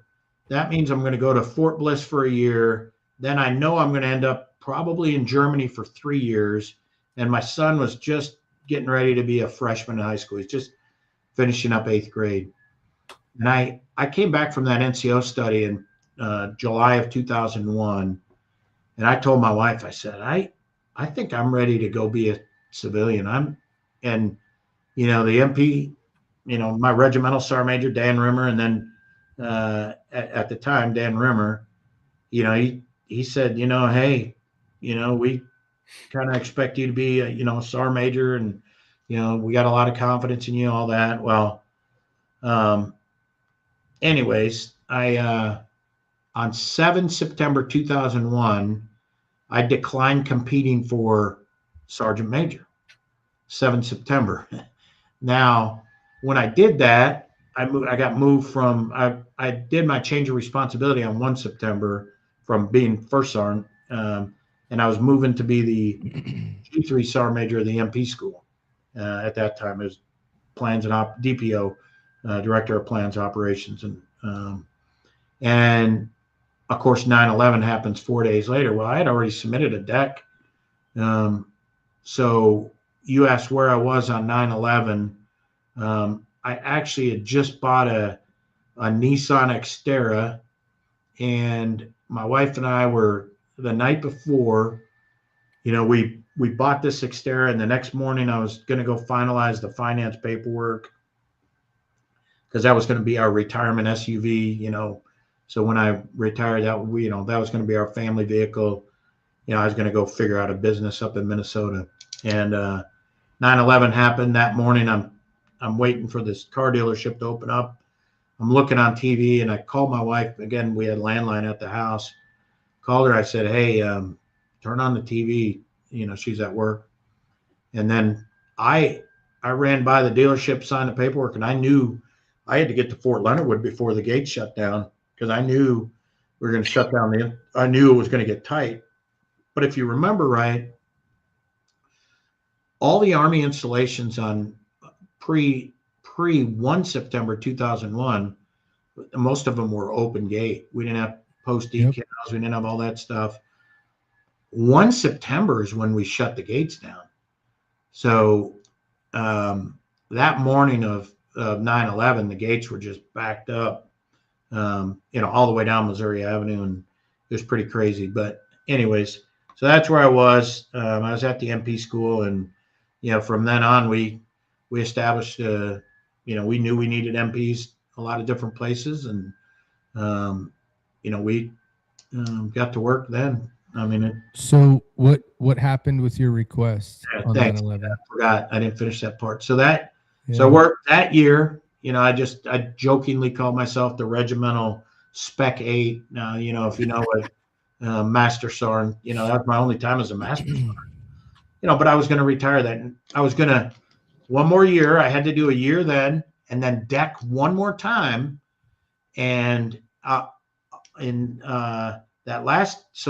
September of 2002, I decked competing for Sergeant Major a second time and dropped my retirement paperwork, because I was going to be a good steward of the Army and, not try, I got selected, but I'm going to decline and then retire, because you're taking a spot from people, right? Yeah. So I decked again, dropped my retirement, and guess what? MPs are stop loss. My retirement's denied. So then I said, okay, now I'm competing. And so I competed, and I competed on a standby advisory board, because I said, hey, look, I did good faith, in the Army, and they said, yeah, you qualify. So I competed that next winter. I got selected, and then in the middle, I just asked, hey, can I do non-res? And I was trying to get downrange, because now that was 2003. By the time that was January 2003 or February 2003, I said, send me anywhere. Send me on a tasker to, Gitmo, send me to Iraq, wherever, I'll go. They said, well, the only thing we have right now is we need a Sergeant Major, MP Sergeant Major at Fort Knox, Kentucky. I'm like, God dang. So the academy was just getting ready to graduate. That, I guess that was probably, I'm getting my dates screwed up. So I guess it was probably April, because they had just got, they were just getting their assignments. And one of the guys in that class, in that Sergeant Major Academy class, was one of my corporals when I was a private at Fort Riley, Kansas, Jim Sullivan. And I heard that he was trying to get to Fort Knox, and he was assigned he was getting ready to go to 2nd Infantry Division. So Sergeant Major Barrett, Jim Barrett at the time, was a regimental Sergeant Major. And Jim said, hey, I'll support this if we can make this happen. So Jim got his choice. He got to go to Fort Knox, and I got to go to 2nd MP Company in the 2nd Infantry Division. And again, it just worked out. I was trying to avoid my son moving 3 or 4 times during his high school, but instead I went his sophomore year. I went to Korea, came back, got a battalion back at Leonard Wood, the law enforcement battalion, and then I got a chance to go to Campbell and go to Afghanistan. So there it is. So see, that right there should tell you right now, Rick, the Army needed you in a sergeant major billet. They needed you, dude. You tried to tell them twice.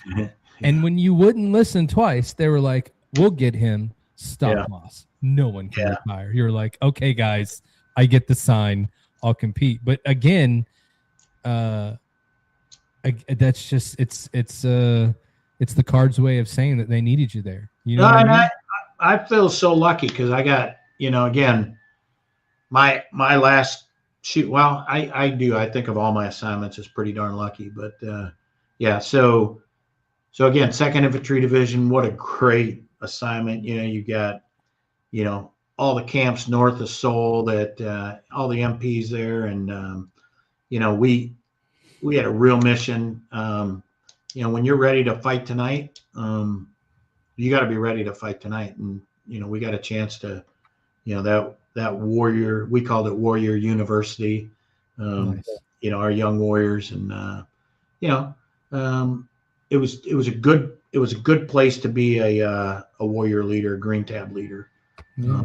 Because soldiers do soldier things, and get a chance to do that. Then came back, and again, so now I think I'm in it for the long haul, and go to Afghanistan, come back, now I'm my son and my wife they were in Rolla at the time. My son's a senior in high school, and I'm getting ready for battalion staff call, and my cell phone keeps ringing. I'm like, my wife knows I'm going into a meeting, but finally I pick it up. She's like, hey, I'm in the hospital at Fort Leonard Wood.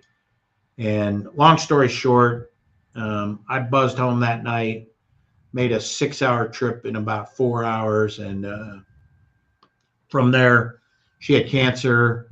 So I retired that summer quickly, thanks to, again, some great leaders that allowed me to retire, at 23 years. And again, because I thought, well, I'm in it now. I thought I'd, take the battalion back to Iraq. I thought I'd, go on, be a brigade, maybe someday go further and all that good stuff. But there was other plans for me there. And so I retired. And oh, by the way, my wife's doing great 20 years later. I love to hear that. She had really scary cancer, wasn't supposed to live beyond 3 years. It was a rare form of cancer, and only 3 had lived beyond 3 years. Only 52 cases had ever been reported of that aggressive kind of cancer. Well, the cards were all in her favor, right? You can't tell a command sergeant major's wife, like, this is bleak. We don't think you're going to make it. She's like, do you know who we are? Yeah, she's a warrior too, by the way. She served 4 years. Yeah. 100%. Yeah. So I did want to ask, I love how you were like, yeah, so I went to Afghanistan. That was cool. Then I came back. But I would like to know, I know that you and Ty served together. I would really like to hear the story of how that came about. Like, what took you to where he was at? Because it sounds like you were going a whole bunch of different places that they needed you to do all these great assignments. So how did you wind up where Ty was and go into Afghanistan, and how did all that happen? Yeah. So the guy, I just want to be sensitive to how bottom line is I got there because one of the unit leaders was moved on. And so I took over, in midstream basically. And so, it is what it is.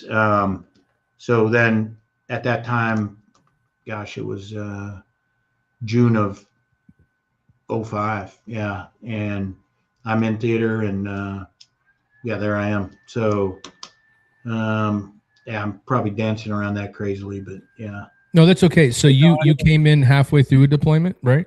Yeah, almost. Yeah, about you guys were about a third away in, I believe. Yeah.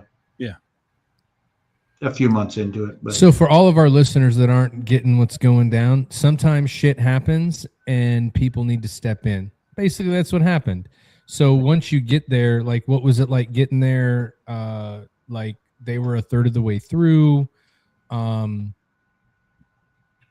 Just what was it like for you getting in there, and how did you acclimate, and how did all that work for you? Yeah, luckily for me, again, I'd been in the 101st. I understood the culture. I understood the ethos and the warrior spirit of the division. I knew the battalion. I knew most of the warriors had been there for years. So, it's not like my first time getting to the 101st, I knew I was, and I'm not saying I wasn't behind the power curve, but I knew I was. I knew I had a lot of learning to do as a platoon sergeant. And I'm not saying I knew it all coming in, but I was more comfortable coming in as a command sergeant major. When I say comfortable, I mean, I knew the division leadership. I knew I just knew what needed to be focused and where the priorities needed to be. At least I think I did. And I think, at that time, at that unit, a non-commissioned, the command sergeant major, you got to focus on what those soldiers are doing day in and 24/7. And the scary part for me in those B huts and C huts, if you just let them, parts of the camp were getting cell service and cable TV and all that stuff. And I'm not trying to be a curmudgeon about it, but I thought the best thing we could do was to keep all that connectivity in our day room. In our unit day room, we'd have Madden NFL or Madden, not NFL, but Madden football, and whatever college games of the weekend we're on, Ty would have, Kentucky, and I'd have, Tennessee. Whatever. And I remember those games we'd play in the day room. And then of course, Ash and I would play ping pong, warrior freaking ping pong at night. And I didn't want soldiers isolated in their little B huts in their cubbies all by themselves. We'd make sure that we brought them out. And that's the whole reason for that basketball court. That's the whole reason for, the Sunday low battle rhythm days where we'd, get the troopers together and get the steaks from the chow hall and do those things. To me, when you're working hard, and when I say working hard, when you're taking the fight to the enemy and when you're doing the things that we were doing there, taking care of the mission, we had a lot of things going on, and you just got to make sure your team and your soldiers and your leaders that they're focused on the right things. So things like, non-commissioned officer induction ceremony, when I told Ty he was a no time and grade buck sergeant, So that's a good point. Before we get there, I would like to ask, do you remember your first interaction with Ty and how'd that go down? Well, what I think, we had, I can give some generalities, but specifically with Ty, again, when I needed something, and I'm not I know you probably think I'm the most technologically savvy person in the world. As we all are. Yeah. But if there was anything I ever needed, so Luckett, Dave Luckett was the HHD first sergeant then, and the whole battalion staff was just a bunch of superstars, and Ty was one of those that I just, again, how you can gravitate or go towards certain personalities.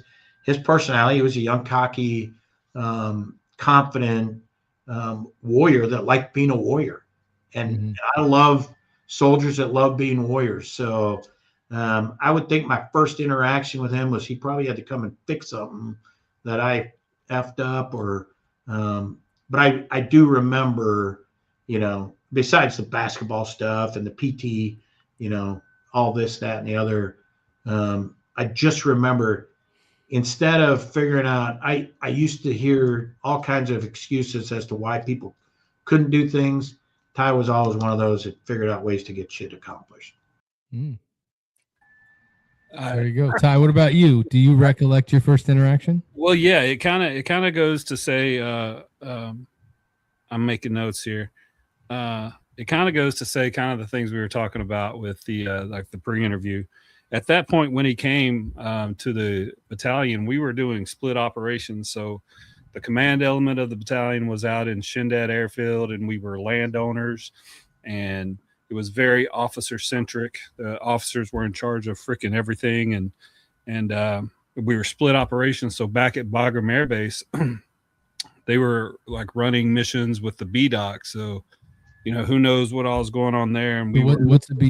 You guys remember, I'm not an Army guy, so you got to treat me like all of our listeners, other than Bob. I have no idea what you're talking about. Operations Center. So they're doing physical security for Bagram, and sketches this, sketches that. But there was utterly a lot of very top heavy knowledge of what was going on, very officer centric. And then the NCOs at that, it was kind of chaotic because we were split operations, and we came back consolidated back in Bagram, and that's when Sergeant Major Morris was really getting into the groove, and he really enabled the NCOs to truly be the backbone. And that's at this time, this is my fifth deployment fourth deployment with 716th, and I had seen things done a certain way. And over that course of that time, from 9/11 until 2005, it had become very officer centric, especially in the MP Corps. They were in charge of everything. And, we always call the NCOs the backbone. So to me in 2005, some of that backbone started growing back really hardcore. They led into the surge, and he was one of the leaders that told me that. So that was my first interaction with him.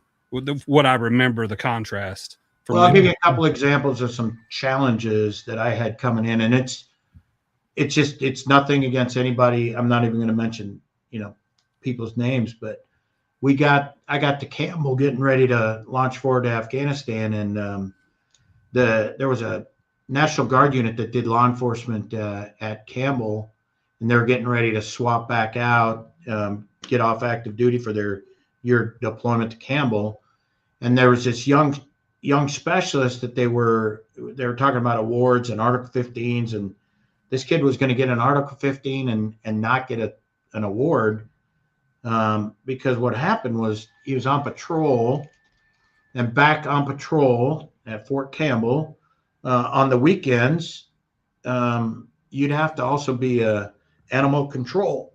And this young kid gets called, hey, there's a cat. It's like foaming at the mouth. It's acting crazy. So this kid, young MP, who's been a great MP his whole time there, superstar, goes to get this cat, and this cat's in the back of this vehicle, just foaming at the mouth. He gets to the animal control place where you get the key. You're supposed to put the animal in this cage for the weekend, and then somebody comes, the vet or whatever comes and does their thing. Well, he's like, hey, I think this cat's dead, because it was just lifeless, right? And so the patrol soup and the desk sergeant say, hey, just go dispose of it, and we'll just call it a day. So the kid drives this in his MP vehicle, and he's driving over a bridge, and he flings the cat out the window, and it hits the river, and goes, and all of a sudden it's alive. Well, unfortunately, a mom and her daughter were down at this bridge doing whatever they were doing, and raised holy hell about this MP that threw this cat out the window, and how, inhumane and blah, blah, blah. Well, so they're going to get this kid for dereliction of duty and this, that, and the other. And I'm like, stop, hold on. We're going to do what? Did the kid lie about whatever he did? No. Did he call and ask a non-commissioned officer for help? Yes. What'd the NCO say? And you go through those steps. I'm like, how are we going to, and so, back at that point, I just said, look, we can't, so that kid, again, got his award and moved on. And, we kind of saved that kid from silliness. But, sometimes you get stuck in the letter of the law, and, the CP is going to be mad if we don't discipline this kid, or, whatever it might be there. Sometimes people just don't see that. The beauty of the non-commissioned officer is we've been privates, we've been buck sergeants, we've been staff sergeants, and so we've been in those shoes, and we know what 30 days no pay or 2 weeks of this or whatever. And those kind of things, that's where, we have a responsibility as non-commissioned officers to not to coddle or not to protect in a way that we're going to let people get out of things that, they rightly deserve, but to stand up and put that perspective where others couldn't necessarily see it. Mm-hmm. So then I get to Afghanistan and I was going to ask real quick, for that kid's situation, was that just the NCO was afraid of saying he told him to do that and taking responsibility? Like, why were they trying to put it on the kid solely? Everybody knew. The sergeant got a letter of reprimand at the time, and I can't remember all of the specifics, but I'll tell you, it was easy to just common sense, right? Right. That's crazy. So then, fast forward to Afghanistan and go to, we had a couple National Guard units now, and the perimeter of Bagram, it's about 10 miles around, and these not gate guards, the tower guards. When I got there, they were chaptering these kids out of this National Guard unit because they were smoking dope in the towers. They're like, oh, we got this epidemic down there. They're all smoking dope. We're just going to get rid of all of them. I'm like, oh, hell no. So we took those kids that now thought that their ticket out of combat was, well, if I smoke dope, I can be back home in 30 days. Now, instead of that, we put them on, we feel great Article 15. Your first night of extra duty, guess what? Oh, by the way, you got to march everywhere you go by a non-commissioned officer. You can only go to the chapel and the gymnasium and the chow hall. Can't go to the PX because that's a privilege. And your first day of extra duty, what do you want us to do, Sergeant Major? You're gonna police up the perimeter of Bagram. Sergeant Major, that's 10 miles. Yep, you got all night to do it. Next day, what are you gonna do on extra duty, Sergeant Major? I want you to fill in all the holes around the perimeter of that the animals have done under the fence. Pretty soon, after a few weeks of that, and that propensity to do nefarious things like smoke dope, thinking it's your ticket out, became that's not going to be the easy ticket out. So we didn't have any more of those problems. Wow. There you go. I love it, dude. I love it. But see, again, here's the thing though.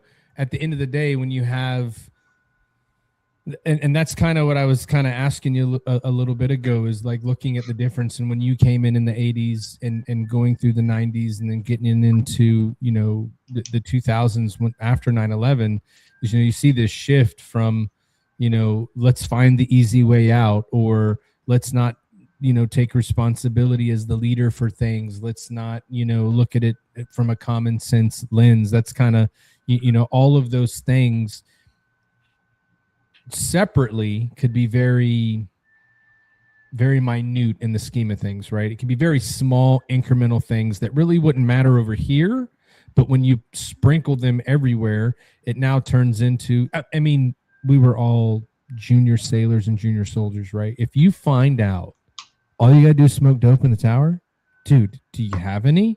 And then everyone's gonna do it. But it takes that one moment where it's like, so you're trying to get the easy way out, huh? Okay, well, let's fix it. And they're like, oh, this guy's going to hold us accountable for the things that we're doing that are wrong, and knows that we're just trying to run away, right? Like you joined to get the college money, and now you're running run away. And so holding people accountable makes everybody go, this is what I was told when I joined the Navy. They said the easiest and fastest way for you to get out of the Navy is to just do your time and do it the right way. That's the easiest way. If you do it any other way, it's going to be hell for you. Just all you got to do is come to work on time, do what you're supposed to do, and it'll all take care of itself. But I just, from my career, I saw that kind of going away. As a senior leader, if you would try to hold someone accountable, then you would be questioned, right? Like, are you sure you did that right? I'm like, holy shit, dude. There's this thing's called the UCMJ. There's regulations. There's rules. There's good order and discipline. They followed none of that. So this is what I did. And then when I'm questioned on that as that senior leader, that for me was like the little notes in the notebook that was like, you might want to start taking a look at, going another direction, because the values just didn't seem to add up. Right. And I'm not saying it was like that everywhere. I'm just saying for me, what I saw. And so that's why I was kind of asking that. And some of the stuff you just described, I think kind of goes into that, right? Like the one where the cat goes into the water, he did everything right. He asked what he should do. He said, this is what I think. He followed what the advice he was given from the senior person, which if you're in his position, you're going to not question that guy, right? You're not going to be like, are you sure I should just like get rid of him? Now, if I, later on, to be funny, I'd have been like, you didn't think to ask me how we should get rid of the cat? Like, what made you think throwing her over the bridge is a good idea? That's a conversation for another day. But at the end of the day, like just doing what you're told, and then I'm getting in trouble for that, that is what sends the bad message, right? I think I did what's right. I think I did what you asked me to do, and I'm getting in trouble. Like, this doesn't make sense to me. And that's what I think is happening a lot. And that's what puts that, that bad ring around it. Well, it's the Army, and that's the way Army does stuff. No. Right. No. Yeah, no, I agree. I used to hate hearing it's a new Navy, or this is the way we're going. And I'm like, Jesus Christ, dude, we've been around for like 200 and whatever years. And now we're deciding to go a different direction. Like, what the fuck's going on around here? You know what I mean? But again, if we think about it, right, I was supposed to destroy the world when I became a leader. That's what everybody above me that was in the military said. When these guys get in charge, we're effed, right? We're done. It's the whole... Yep. Like, Jesus is coming back when these dudes are in charge, right? And when I got towards the end, I found myself a little bit being that guy. Like, oh, we're screwed now. And then I still see that a little bit when I look at things that I see on social media. And I try to tell people, like, you guys do know they said the same shit about us, right? That's right. And honestly, we're still here. Yep. That's, I mean, I definitely agree with that. But not only that, like, I remember that happening specifically with that unit, and the adverse can be true as well. Like if it was somebody like me, that I was cocky, I was, I love to have fun. I did all kinds of things that were probably questionable, but I never got in trouble. So I never had to see that side of him. But if you did what you were supposed to do and was a hard charging warrior, like he called everybody warrior, and that starts resonating. You're like, I am a fucking warrior, and you felt that you wanted to run through brick walls for him. But the adverse is true too. Like, I did my job. I did what I was supposed to do. And the biggest thing that he did for me was he allowed me to go home like on month 11, I think, of the deployment. And then 3 months later, deploy again with the 561st straight back to Afghanistan and Bagram. So that's one of the coolest things. And we had a very candid discussion on that, though, didn't we? Yeah, absolutely. About all the dangers, And then ultimately, through him listening through my leadership, the best thing for me to do, because I was going through a divorce, in 2005, I got divorced when we were with the HHD deployment. And it was not going to be healthy for me to be back home, knowing what I knew about that family. So I was okay. I was operational. I was ready to go. So he allowed me to deploy again. And it's strange how a war zone can be a blow off valve. But in 2005 to 2006, that was my blow off valve to deploy back to back, so that I could recover from getting divorced. And he listened to that argument, which may sound crazy, but look at me now, baby. That's right. Well, I mean, it just speaks to, like, if you know your people and you sit down and you actually take the time to listen to what someone's telling you and then consider that, then you can make that good informed decision together. I think there's just too many people that try to look at things in a book that's black and white and say, like, hey, like, the book says this, so you can't do it. I remember being on deployments and doing construction work in the Bs, and we're having to do what we have to do with the materials we have, right? In the Navy, they give us brand new equipment, but it's brand new repainted, right? It's not brand new shit. So we're doing the best we can. And then we had an Air Force captain in our unit that ran up and was freaking out on how we were doing the job. And they were like, well, the book says, and we're like, man, it's not going to get done by the book, right? And then again, this is just another example of like the leadership that I came under. You could call it wrong or right if you want, but once that officer got in the car and our Air Force captain left with our unit and she went back, our first class came up and he was like, you guys do what the fuck you got to do to get it done. But if you see any sign of that car coming, it's got to go back to the way it was. And to be fair, we weren't doing anything unsafe. We were just trying to work with what we had. It just was like we were thinking outside the box, right? Yeah. And for whatever reason, like you can't do that. And at the time we were like, she's in the Air Force, so they do everything easy. She's probably got like a diamond plated whatever, right? Because we're thinking Air Force. But for her, it was like, I can't get in trouble because you did it wrong. Like, I don't want to be the one saying that I okayed you doing something this far out of the realm in order to get the mission complete, right? And we're like, dude, we're not doing it where someone's going to get hurt. And then the funny thing, we went back to doing it the right way, and that's when all the hydraulic hoses busted. So now all the equipment's down, and we're like, well, guess we're not working today. Hey, be careful what you ask for, right? Yeah, it is what it is. I mean, I missed that part of I guess you would call it time, right? Where you could make a mistake and it was okay. And I guess you can call me a fucking grumpy old man at this point, but like, even talking to my kids about social media stuff, like be careful what you put on there. I know that your life is great and you're having a good time, but things that you write can come back and get you. I just feel like back then it was okay to make a mistake and you could recover. But right now, Jesus, dude, like it doesn't matter what happens. If it's out there, the thing that we remind everyone is it's out there forever.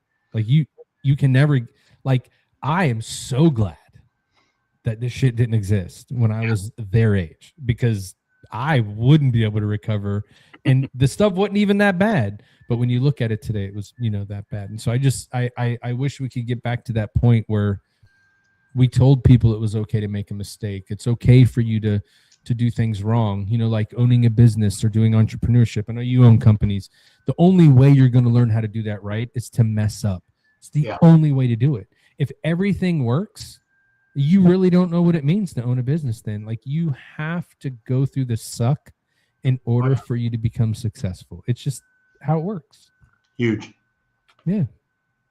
And on that note, talking about business and making a lot of money, that's probably makes a lot of people hot in the pants. I know it makes me hot in the pants. I get nervous about that kind of stuff. As you can see, there's flames around me. Yeah. The background's on fire. So that means now, as if I don't think he's going to make the seat very hot for you. He might, though. It's time for you to go into the hot seat, Sergeant Major. You ready to do that? Yeah. Hot. All right. I'll let you go. So normally, I've got prepared 10 questions, Sergeant Major. We normally ask some, but since we didn't really get to talk about your transition, I apologize for it being 2 hours already. I know I told you an hour and a half. But Let's do this. Can you guys talk amongst yourselves for 2 minutes? Because I'm going to use the restroom. Oh, yeah, absolutely. Gotcha. I'll be right back. Yeah.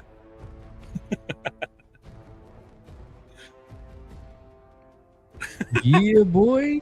That's what I'm talking about. Hey, look, all I got to say, though, everybody that's out there watching now, all three of you, and anybody else that listens to this shit on Friday, when you get to this point in the podcast, all I want you to do is Instagram message, Facebook message, TikTok. I don't give a fuck what message.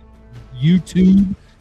Why can't Al Hero pay his internet bill? And if we needed to a GoFundMe for his internet bill, then we could do that, because Al's internet was giving him problems today. I just don't think. He was having problems hearing us, but I've told him.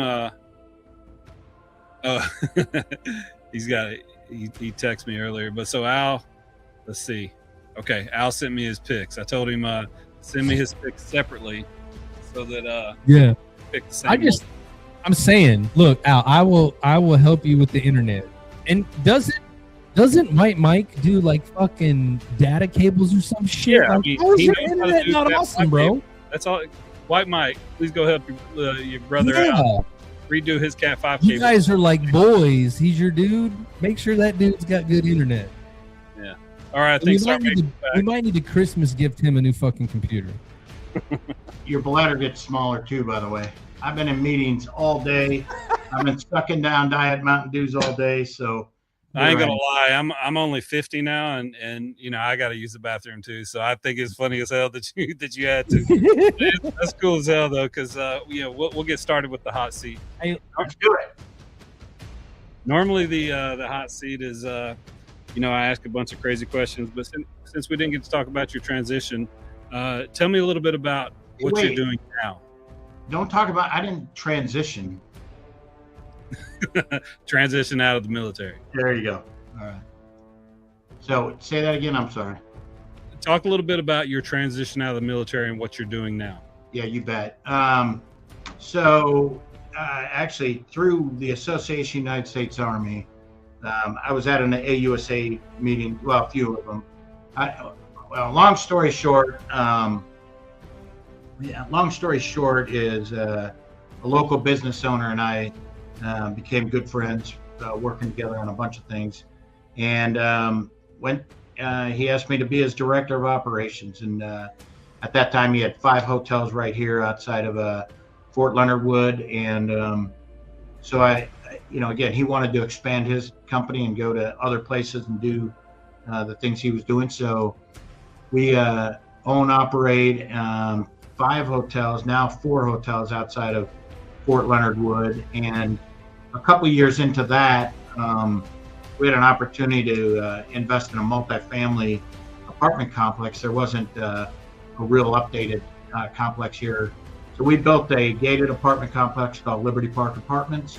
Built that in 2010, and I'm the operating partner of that. And then we expanded that over into Rolla, built the lodges at Rolla, right outside of Missouri S&T. And then in Springfield, in 2022, we finished a 55 plus independent living. It's upscale, luxury, 55 plus complex down there in Springfield. It's called the Preston. And so that's my day-to-day stuff. 3 multifamily projects and 4 hotels, and then I'm also in volunteer world. I'm chairman of our committee of 50. Wasn't still involved in AUSA, the Association United States Army. We provide a voice for soldiers and support soldiers and their families. And then I was one of the very few command sergeants major that was selected to be a civilian aide to the Secretary of the Army. I did that until the program was recently canceled in, I believe, June of this year. But still, I'm a soldier for life. I love doing, showcasing, connecting our Army to our communities. Yeah, you've done that since I've known you, being able to bring different people together for different missions on a pretty quick basis and being able to have some real good cohesion. I appreciate that very much about you. I'm sure when you got into the hotels, you did a little research on it. So what's the most unique place on earth that you've ever visited? The most unique place on earth. Wow, that's a tough one. Oh, dang, I've been to so many cool places. I am stumped. Unique. God, I can't even think of something. Let's say, okay, I'm going to say Muzaffarabad, Pakistan. Okay, that's a good one. And what'd you do there? Well, we in November of 2005, they had a devastating earthquake, and we're concerned for the security of the forces coming from European Command out of Europe, coming in to provide medical. They had some MASH units deploy into Pakistan, and the threat was pretty ugly over there with the Taliban and stuff. And ironically, so we sent some security folks to kind of assess the threat. So we spent a few days over there and went actually Abbottabad, Islamabad, Muzaffarabad, and some other places in and around that area. But that's an interesting place, I'll say it like that. Yeah, the MPs afforded me the ability to, when we were in Shindad, I got to go to all the different VADs all around there, and got to do a flag mission into Pakistan with Captain Brian Heverly with the 561st. Our first sergeant was Lonnie Lochner. Great mission set with the MPs always. All right, here's a little fun one. Who's the greatest starting five of all time in basketball? It's got to be the Chicago Bulls, right? Right. So the any of the six winners, or the 72 win team specifically? Well, I'm a late '90s Chicago Bulls guy, so the Michael Jordan, Scottie Pippen, those guys. For me, I couldn't even hardly probably name you more than two or three of each, but yeah. I always enjoyed playing basketball on those deployments. That was a good respite from. Who had the best hip pocket hook shot? Oh yeah, absolutely. You, Sergeant Major. All right, what drives you in life today? What drives me in life is, I think if you look at life like it's your gift to get 24 hours a day, 7 days a week, and to use them all up, that drives me. I just think people are amazing, and there's so much out there. I've learned this years ago, but my motto kind of is, if your presence doesn't make a difference, your absence won't either. So I want to make my presence make a difference every day. Yeah, absolutely. We normally don't do this, but since this question is from Larry Legend Bennett, he asks, what is your most important military accomplishment or achievement that you experienced in your Army career? Hey, Larry, appreciate the question. That's a hard one too, because I look at every piece of this puzzle as an important link to the next step, and kind of like if you're building this huge foundation of something. I was just so lucky to have a part of so many cool things. I think being a part of the Army NCO study in 2001 was awesome. I think taking soldiers to combat, I think that's pretty awesome. I think forging change, in soldiers, in an assignment like a military intelligence brigade, where that you're setting them up for success in future years and building warriors. I don't know. So, gosh, I would hope one of those would be considered significant. Yeah, I loved the 2001 NCO study. I think that changed a lot of what we did, because I've said this before on the program. Your generation of leadership, inspired the generation that I came into the Army with, that were my squad leaders. And so you guys were very precise. There was training upon training. You had your sergeant's time training that was actually taken seriously. And then by the time I was an NCO, it was just like you're just trying to hold on, because all you're doing is deploying, coming home from the deploying again. And with the optical that the MPs had. Go ahead. No, so think about that. And I don't want to take this too late, but in 2002, 2003, we started saying, no, we're going to take care of these units by making these deployment training packages for these folks. And we give them all these supplies, and we give them everything they ever needed was in their hands. And we lost that not just the non-commissioned officer, but junior officers too, of, you didn't prepare your training schedule. You didn't prepare, you didn't have to want for anything. Your resources were provided for you in logistics, and in most cases. So that all of that stuff in training management cycle, all that protected training that we had to figure out in the battle, the BTMS, the training management cycle of green, red, and all those things of training. We lost a generation that didn't learn how to resource, that didn't, and I say that generally. I'm not saying it it is what it is. We tried to help soldiers by providing all those capabilities for them, but all those all those experiences get lost if you didn't have to do them. Yeah, there was a large influx of we'll let contractors do this thing that NCOs used to do once the war on terror, got up to its, biggest surge or whatever you want to call it. But all right, let's change the tone here a little bit, and I appreciate you staying so long. What was your first concert, and what was your favorite concert? So, all right, my first concert was Sammy Hagar. Oh, yeah. Yeah, it was either Sammy Hagar. I mean, I again, as a kid, I worked in high school. I worked at the Met Center, which is now part of Mall of Americas, but it was next door to the Met Stadium where the Vikings and Twins played. But so I got to see a lot of concerts, but the one I paid for, Sammy Hagar was the first one, which was, back in the I Can't Drive 55. What a silly song today, but that was my first concert. And then my favorite, Morgan Wallen last year, that was good. Craig Morgan Downrange was great. Mark Wills Downrange was great.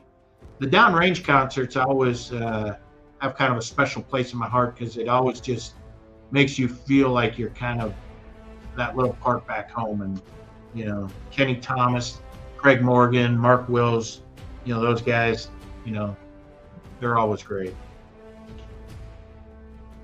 Yeah, I remember the USO tours were always good, but one thing I remember from that is being at the Division Talk in 2003. Bruce Willis came through, and he was waiting in the terminal, and I don't know, maybe 300 people saw this, but he was playing harmonica as he was waiting to go to the next place. It's the same time when Robin Williams came through and entertained the troops. Yeah, amazing. But yeah, I didn't think about that for a concert, but yeah, Bruce Willis played harmonica in the terminal.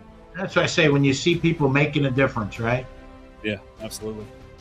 All right, so here's the big question we always ask, and it's up for debate. It's a close race here, but who's the greatest of all time, Prince or Michael Jackson?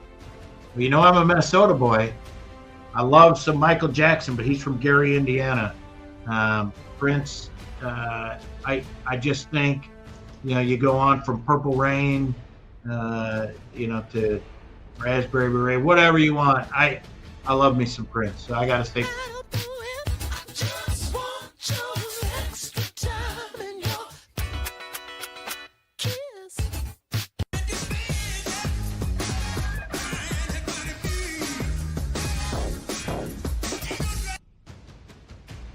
So as you can see, this is episode, what are we on here? 128. So it's 44 to 38 now. So for a while, Prince was pulling out in the lead, and then MJ has closed the gap here recently. But yeah, I figured since you were from Minnesota, it would be the Prince answer. But I didn't want to lead you one way or the other. Purple Rain, baby, come on! Right, playing Purple Rain at the Super Bowl while it's raining. Purple. I mean, that's legendary. Anyway, all right. Last question. What can we do to make our podcast better? You guys continue doing what you do, and I'm not saying that to cheese on you or kiss your ass. The only thing I'll tell you, if you want to make it better, you got to continue to get the word out to other pockets of outside of our echo chamber, right? So when you guys had Sergeant Major of the Army Ken Preston on a few weeks ago, you've had some great folks on that are going to draw some great crowds, and I just think you guys continue to do what you do, and really just keep moving out with the objective of who needs to hear what we're talking about in our podcast, because there's value in not mine but others. When you sit and listen to the SMA Ken Preston and listen to all of the things he had to say, or I just tell you, and Rich Woodring was on, previously, the guys and gals that you've had on, I think, you're making a difference. So keep doing it. Go ahead. I'll bring Matt Johnson back in. I appreciate that answer. I do feel that way, that the stories that I love telling is just to show people gratitude for all the craziness they allowed me to run around for 6 deployments with 716th from late 98 until December 2009 is when I left. And I love showing gratitude to all those people, and all those people that I got to see a front row to history was pretty amazing. So that's why we do it. And then veteran community centers, right, Matt? That's absolutely right. But I would like to say this there, Rick, because you're retired. And I'd rather you call me Rick. Out of respect, right? But Rick, I'll tell you this right now. We've had a lot of people on, and a lot of people have had amazing and great stories. But I will tell you that you're one of my favorites so far. And the reason for that is the perspective that you brought to us from being in the Army for, I would just say, so long prior to having to deploy for 20 years and taking those leadership lessons is just, it's like stuff that you can't get back. And the good news is this will go on forever, right? Like we have it recorded, so we're good. Yeah, I love being able to tell the stories, especially of the people that I thought were amazing leaders. So, absolutely. Ladies and gentlemen, Command Sergeant Major retired and absolute soldier for life, Sergeant Major retired Rick Morris, ladies and gentlemen. Oh, and you're welcome back anytime you want to come. You got something you want to say, come on back. And the only request I have for you, Sergeant Major, you ready? And I did use Sergeant Major term very loosely and intentionally, right? We are trying to sell some T-shirts by the end of the year. I know that you're around a whole bunch of soldiers. So what you could do to help us is just share these shirts with people so that we can give some money to a veteran organization. I'm sure Ty could hook you up with just the details. If you could share it for us, we'd really appreciate it. Our whole goal is to either the Texas Veterans Athletic Association, which does sports for vets. Project Zero does adventure therapy, shark fishing, and overlanding. And then we have the PTSD Foundation of America, Camp Hope, which takes veterans in that are combat veterans, and they put them through an intensive therapy program for 6-7 months so they can integrate back into civilian life. So if you could share our shirts with some people over there where you're at in that military town, we'd really appreciate it. Absolutely. You got my commitment on that. Thank you, sir. Sergeant Major, I appreciate you very much coming on. You're at 2 hours and 21 minutes. I told you to be an hour and a half. Thank you for that extra 50 minutes. Your wisdom is very much appreciated, sir. It was awesome, by the way. I had a good time. Guys, and I apologize for rambling because I could tell stories for days because I am the luckiest guy alive. Had some opportunities that were just awesome. So, well, we do a podcast every week. You want to come back on and tell more stories? All you got to do is tell us, and you're more than welcome. And we can go 3 hours next time. It's all good. Yeah. We got nothing but time. Story. I'm bringing cold beer next time, though. There you go. So what you're saying is we're all coming to Missouri. We're going to drink cold beer and do a podcast together. Is that what you're saying? Yes. We got to get the podcast trailer ready. Don't think about it. So Al's son, when he graduates training at Fort Leonard Wood, let's do a mobile podcast. Oh, snap. Al, you heard that. I know you're watching on Facebook right now because your phone internet ain't busted. Challenge accepted. Mason, you better graduate, bro. That's all I'm saying. Oh, definitely will. I'll tell him about the reunion. There's a reunion on the 4th of July, 2026 for the 101st MP Company. Sergeant Major Woodring was there last year. A lot of people from 1st Platoon during my era there. So Bob Mayer's doing that. So I'll give you the deets on that, Sergeant Major. Please do. All right, Sergeant Major. How long is it? 16 weeks? I don't know. May, June, July next year. 4th of July podcast in Missouri. Why not? Let's do it. Yeah, we're going to have a tracker on here for Private Hero. Recruit Hero. All right, Sergeant Major Morris. Thank you very much, sir. All right, Warriors. Thank you. Have an awesome day. Appreciate you guys. Air Assault, Peacekeepers. Air Assault. Yeah, I love having that on, but that's cool. Awesome. I don't know if Al, if you're still watching, if you can get back on, maybe. No, dude. His shit's busted. Yeah. While you guys were in the hot seat, I talked to Al, and he's like, dude, it's a computer issue at this point. Oh, for real? I'm kind of glad that he's got a computer issue because he'd be on here braggadocious as a motherfucker right now. You know what I mean? Yeah. So our teams, didn't have a game last week. Some of the seasons are over, but this is kind of what went on with the conference championship games. North Texas lost to Tulane. Duke threw a monkey wrench in the entire college football playoff by beating Virginia. BYU, there's the rest of the Oh man! Before we go any further, what do you think about that Michigan coach getting fired? I didn't even hear about that. But So wait, so Michigan coach got fired for cause for some kind of affair with a staff member. that's and they just got make arrested up for Jim Harbaugh cheating, dude. Whatever. So look, what does the yellow mean? So the yellow was me being I was bored. My OCD, my ADHD took over, and these teams really affected the CFP playoff. Oh, So okay. Alabama's out of it, and they were in the SEC championship, and they got their butts whipped. So maybe they should have been, but the whole algorithm seems off on who gets in, why they got in. Miami's in. Let me go to the next slide here. No, real quick, go back to that other screen. Okay. I'm just going to let everybody know right now, when you see where we're at for the year, the only reason we're there is Al took a pick just to be different than me. He wanted Ohio State to win, and he went for Indiana because he just wanted a chance. And he got fucking lucky. Anyway. Yeah, I can argue with you there. I think we saw that happen live last week.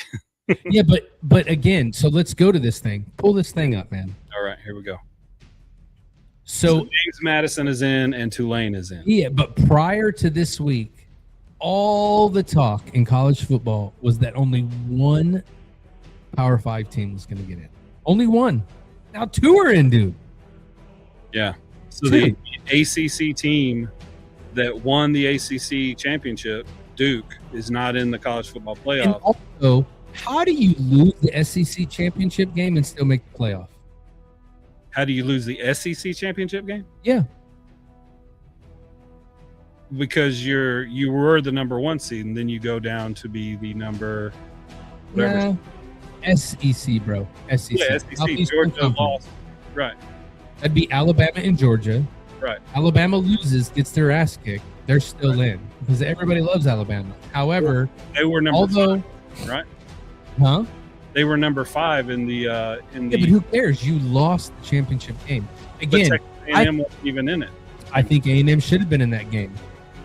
I hate how they're doing these rankings. Again, we talked about this before the show time.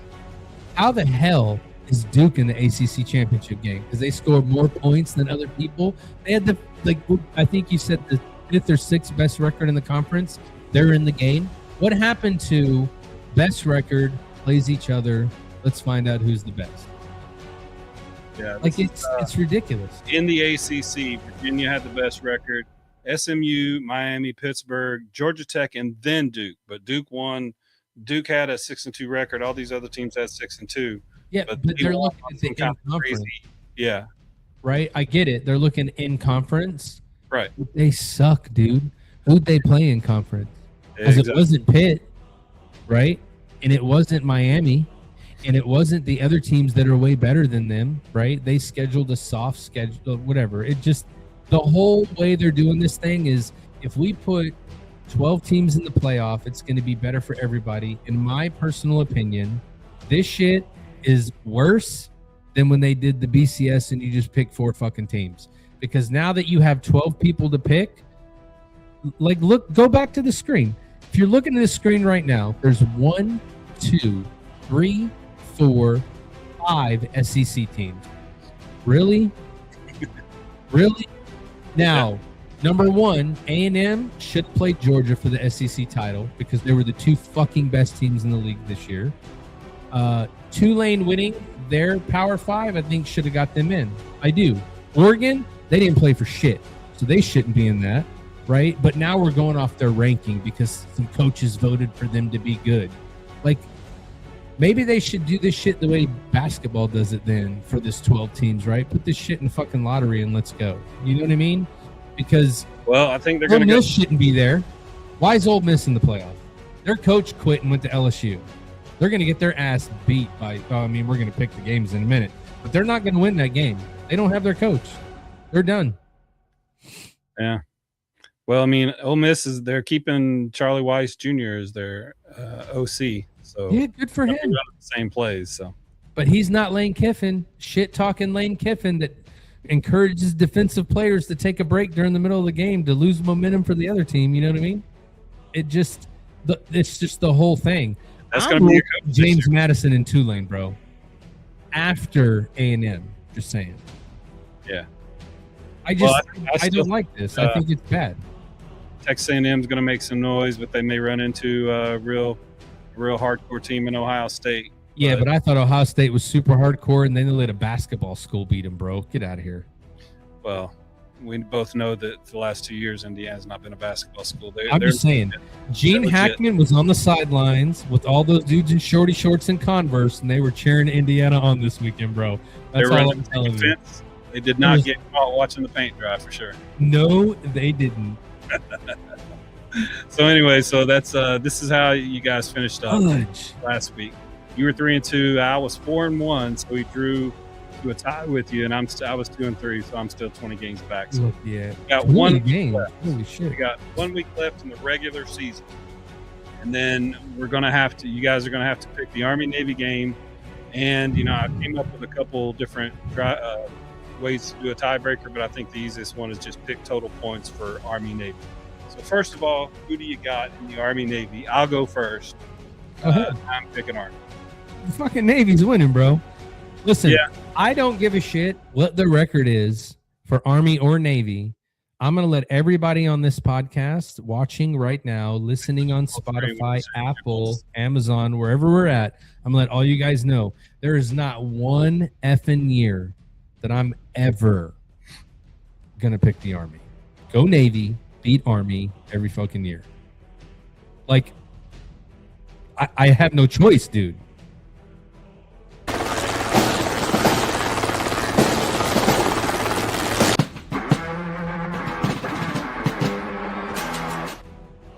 Now, Al, different story. He pretended to be a Marine. He should still love the Navy, but sometimes he does pick Army. I do believe that dude picked Army last year. He did pick Army last year, but I'll go ahead and tell you this year he picked the Navy. He sent me his picks in separately. No, he finally realized he retired from the Navy, and you have a loyalty there, dude. This is Army-Navy week, bro. Like, I don't even know why we would even put who you picking on that game. It should be already done. We should have picked this shit like in the beginning of the year. Well, I mean, records don't matter this week, dude. Maybe there's some resentment there. Maybe he last year he picked Army. I don't know. Maybe he's not a good. He got that ass beat. Not a good shipmate or something. So for the since y'all both chose Navy, I figured that would happen with you two. We're gonna pick. Here's the over/under 38.5. Navy by 6. So I need y'all to pick the total points for the game. I'll tell you right after you pick what he chose. He sent me his. So we're going for the total points. Like total how many points between both teams are going to be scored? Yeah. Why are we looking at that? I don't even want to look. That was going to be another tiebreaker, but cool. I'm ready. We can do that one. All right. So over/under for points. Yep. 26.5. No. Total points in the game. 26.5. You think? Oh, but you're talking over/under. So total points in the game. No, I'm giving you the over/under of the games 38.5. Yeah, that's 38.5. But I don't. I need you to pick the total points that are going to be scored between the two teams.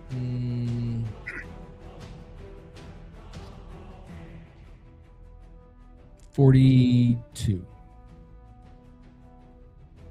Okay, 42. Gotcha. All right, Al chose 49. So I've got it notated here. That's why I'm a winner, bro. Next week. Well, we'll see. You're under. So just for shits and giggles, who you think's going to win the Heisman? I want Jeremiah Love to win, bro. Oh, really? Okay. Fuck yeah, dude. I think it would be great if they did, but it's a quarterback award. Diego Pavia, fuck that guy. He sucks. The dude from Ohio State. Okay, hold on. Quantify that. Sucks. Fuck that guy. He sucks. Come on. He sucks. He's not a good quarterback. Okay, why? Is he Tim Tebow? No, it's not that. It's not that. He's just not a good quarterback. How much have you heard about that dude before this year? I heard all about him last year. Did you? Where? Yeah, at Vanderbilt. Yeah, but you watch sports. Oh, okay, yeah. How much was he like thrown to everybody? Vanderbilt had a good record this year. They won games. That's why you know who that dude is on the national stage. That's it. He's gonna be Tim Tebow in the NFL. He's not gonna play quarterback. Yeah, I don't know if he's gonna make it in the NFL. He's not. Okay, so Vanderbilt, dude. He's smart as fuck. So he's going to go get a real job. This other dude, Julian, I'm just saying, that guy sucks. And this dude for Indiana, like, Jeremiah Love is the best player in college football. Without him, Notre Dame sucks. Period. You could replace the quarterback in the other schools. Now, Vanderbilt might not do as good, right? They might not do as good, but you didn't hear about the dude before now. Ohio State and Indiana, I don't think it goes very much different if you change the player out, right? Because Ohio State just won the national championship with a different quarterback last year. Now you want to give the new quarterback a Heisman? Jeremiah Love been doing that. He was talked about the Heisman last year, and then you heard rumble about him the year before. That dude is a legit football player. I hope he wins. I'm just bitter because my dude was no reason. Well, I don't normally do this, but I'm almost going to guarantee victory for Fernando Mendoza just because of the story of the coach, the Google Me coach from Indiana, bringing him there. He's had an outstanding year, and he's had some pretty amazing stats this year. So you got lucky on some throws. I get it. Luck is part of it, but you gotta be pretty skilled to be able to have the luck to throw a last-second pass that barely gets in by a centimeter. I don't know if you're only the wide receiver could have caught. You probably know the answer to this question because your name is Ty fucking Cobb and you study everything. I don't know. Name me the last non-quarterback that won the Heisman Trophy. Name you the last non-quarterback that won the Heisman. Yep.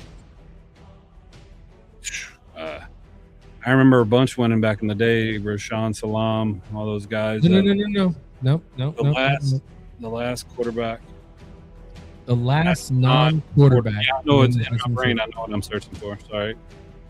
Nah, I'll be forever. Probably Eddie George.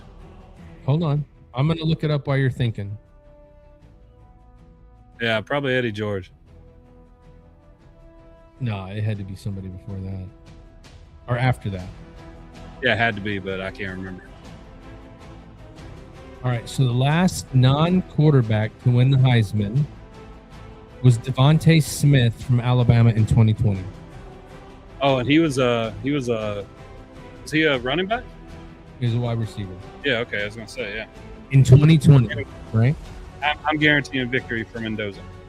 He's not going to win it, dude. Jeremiah left all the way, baby. Who did Al pick? I didn't ask him. That's bullshit.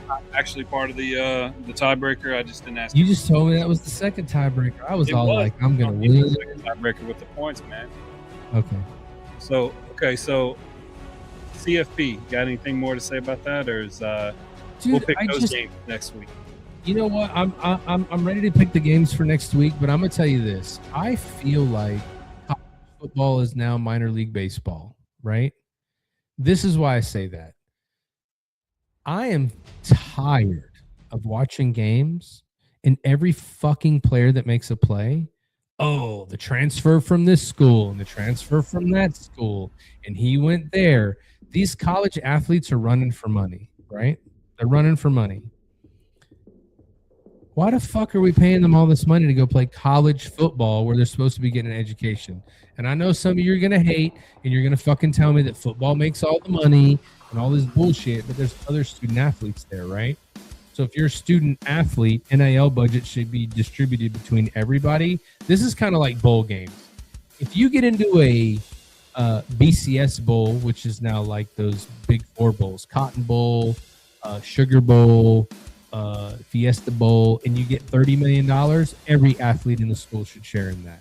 We're going to be equal partners here because all the athletes are going to school there. I'm just tired of players can go wherever the fuck they want. Kids can go to college for like 10 years now. You know that? Carson Beck, that dude should have been in the NFL 5 years ago. Feels like, anyway. I mean, he was at Georgia for 30 years.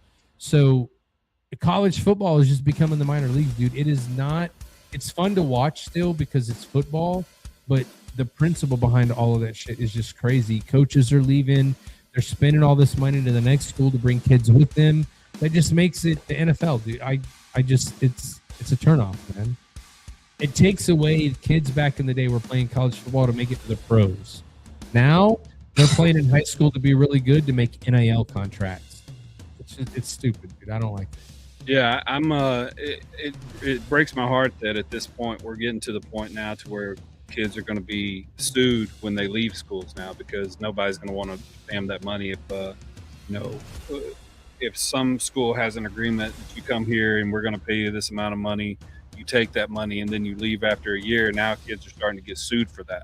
Yeah, And- but I don't know how true it is. If you watch social media, I saw a post on either Facebook or Instagram the other day where Troy Aikman was like, one time I wrote a big check to a college for NIL money, and the kid left the next year. Why the fuck am I going to give you a lot of money for that kid not to stay, right?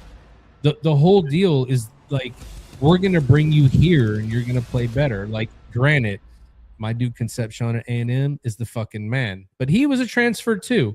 Why is he there? Play with the fucking players that you bring in. You know what I mean? Because back in the day, a coach could go to a new college, right? Let's say, you know, Saban goes to Alabama, Ogeron goes to LSU, Stoops to Kentucky, and you got to give them 3 years, right? You got to give them 3 years because they're still playing with the players from the predecessor that they recruited, right? They still can go recruit, but that roster is not going to be turned over.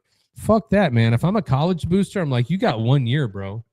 Like Lane Kiffin just got a $25 million NIL budget for college football players. That's just football, dude. That's not the women's basketball team that wins championships at LSU, the track team that wins national championships at LSU, the baseball team that dominates baseball at the NCAA level. This is just the football players. And by the way, that football team sucks ass this year. They're horrible. They pulled out a couple wins for me. Yeah, great. A couple wins, but they should have been national championship contenders, and they were not. But now you're going to give the incoming coach $25 million so he can go throw money around just like you just threw to him, and you're going to give him 2 years, and then you're going to pay out his $60 million fucking buyout like you did for Brian Kelly. Like, it's ridiculous, dude, the amount of money. And I understand money is now NIL because all these college coaches at the football level are being paid tens of millions of dollars to go coach college football. What? Well, here's the thing: is I'm a capitalist, so if that is what the market pays, then that's fine. But here's where I think we're falling short. I think a lot of that stuff, they should be more stringent rules. You know, I think Nick Saban commissioner would be great. He'd bring some sanity to this whole craziness. But I think the players should get paid. Definitely for their name, image, and likeness. I think that they should be able to go where they want to and give their families generational opportunities. But giving people at that age, like we've had a licensed clinical social worker on here talk about the brain doesn't finish developing until you're 25. Yeah. Some of these kids that are this young getting all this money, it gives you a false sense of working for things. And what if the NFL doesn't work out? What if the NBA doesn't work out? I think they should be paid in annuities and not made to stay at schools for. I don't think people should. I don't like the one and done. I think that they should get paid it as annuity, teach them how to use that money, and then give them a good education in something. It could be underwater basket weaving. That's fine. No. I get that. My first question to you is why? Why should they be given millions of dollars? These dudes, like, just hear me out on this one. Hear me out on this one. ADHD. I was about to answer that whole motherfucking How question. many football players other than offensive linemen are going to go be fucking doctors and engineers, bro? These guys that are getting 10, 15, $20 million that are playing wide receiver, quarterback, running back, cornerback, they're not there to get a degree that is going to be a career. They're just going to get basket weaving, like you just said. And they're not going to be, and you guys can destroy me later if you want. I don't give a fuck. They're not going to be that productive member of society in those career fields that are like, they're going to get a job. They're just looking for a payday, right? I don't see offensive linemen getting $10 million in the NIL. Oh, they're going to be a fucking mechanical engineer or whatever. You know what I mean? It's certain players like this name, image, and likeness. I get it. But here's the thing. Some people are better than others. When they get to the NFL, if they're really that fucking good, then they'll get paid. There's no reason to give them $25 million and still pay for their college education. Get the fuck out of it. That's dumb. And you can, I say that as a parent of 2 kids that are going through college right now to be in productive fucking jobs that are going to make a difference in society. And they're going to wind up paying a shit ton of money so that person, that because they can catch a ball and run really fast, are going to go to the doctor to see my kid because they can't remember shit because they get hit a lot of times, but they're rich as fuck. You know what I mean? The equilibrium there is off. You know what I mean? Like, you're going to school, you go to college to get an education, not to play sports. It's called a university for a reason. It's not a springboard to the NFL. But with this NIL money, they made it a springboard to the NFL and said, oh, 10% of the people make it, you can just get paid in college. Like, that just, for me, that doesn't compute, bro. I don't think. Well, I come from my perspective is being a student athlete at EKU and, not getting a scholarship and seeing some of the players, even on the baseball team, football team at a small EKU college, get money. So I come from the player. I think your offensive linemen are going to be the highest paid people on NFL teams. So they're definitely going to get a payday. And I think they get paydays to go to college, especially the bigger ones now. So I don't agree with that perspective because I was a student athlete. So I think we should get paid. I just think that the players are not the one that put this system into place. It's the people trying to get money for the colleges. It creates an amazing volume of money, and there's people that are capitalizing on that, and it's not the students. So the students are getting a very small piece, and they were never represented or never got anything, but the college would get $65 million a year. Yeah, I agree with you, Ty. But my first question to you is this, sir, because we're having a debate, and I love fucking debates. Why don't we talk about this outside of football season? Well, I think it's going to have to be talked to just because of your point. Yeah, well, because of your point, it is getting out of control. Yeah. And even somebody like me that wants the players to get paid, this is getting out of control because of, like you said, Carson Beck going. And I think when he first got to Miami, his Lamborghini got stolen or something. That's just something but I don't understand why you're mad at that. But his I'm not mad. I'm glad it got stolen. That's just crazy to me that's even a thing that can happen. So yeah, I mean it's in Dade County, bro. You ever been to Dade County? Hold on. I think they should get paid in annuities, and they should learn how to use that money, not just for the quick hit, getting a Lamborghini while you're in college. I think you should be concentrating on your nutrition and grades, and then do what you're supposed to do at the sport. Work hard at what you were asked to do and not change. To me, that's why I always say loyalty is far more important than respect, because if I got a scholarship to play at EKU, I would stay there for all 4 years. I was never somebody who was going to go to the pros anyway, but even if I was, I would stay at one school because I'm loyal. That's just the way I was raised. And yeah, I think remember, when did you go to college, Ty? 1995. Okay. In 1995, people did 4 years in college. Football players did 4 years. Still leaving early.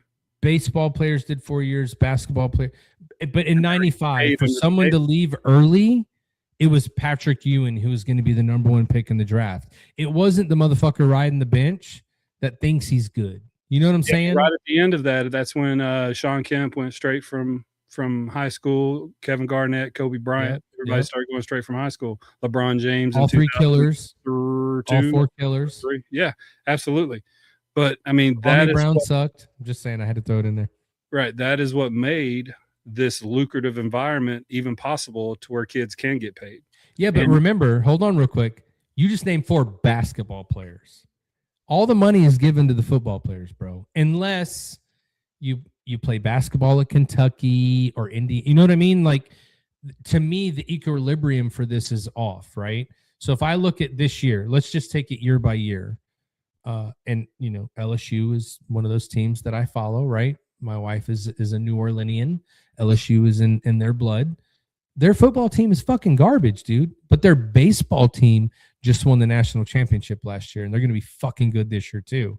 But we're not talking about their baseball players with all these fucking NIL contracts. You know what I'm saying? Like, you know, certain schools are good at certain things, but we really only have these conversations during football season. Like, I get that football is the big draw, right? I get that, but like, they're not the only student athletes. You know what I mean? If you're going to make it fair and equitable for these student athletes that are all on scholarship to go to college, if the school goes to a bowl game, let's say the Sugar Bowl, they get $20 million, right? Is that $20 million only for the football team, or does it go to the college? I don't know how. It goes to the college. It's for the college. They determine what they spend with that, right? So they should put that money into the athletic program. But so right you don't now, think the volleyball team benefits from the Ohio State football team having the best? Yeah, they do. Right. So what's still? But they're not. What do you mean they're not? They're not financially? I mean, there's people on like LSU's. I forget what they were, gymnastics or basketball team. Gymnastics just won the national title as well. Yeah, they were twins, and they're making millions of dollars. They were on 60 Minutes. They're making millions of dollars with their. Just because they were on 60 Minutes doesn't mean they're making millions of dollars, bro. They were on 60 Minutes, and they reported that they were making themselves. They reported they were making on TikTok millions of dollars. Okay, but hold on. So they TikTok all have is not NIL money, dude. Well, they're getting NIL money as well for doing. Yeah, but they're making millions still. Let's stay in the lane. TikTok the lane of is not NIL money. It is because I was a student athlete. They're allowed to have extra jobs now. We weren't allowed to have jobs then. They can have cars. They can have deals with local dealers. You could work a job in college. You just couldn't take money from a booster. You couldn't when you played sports. You could not. You couldn't work at McDonald's as a baseball player? You could not. I could because I was a walk-on. The scholarship athletes were not allowed to have extra jobs.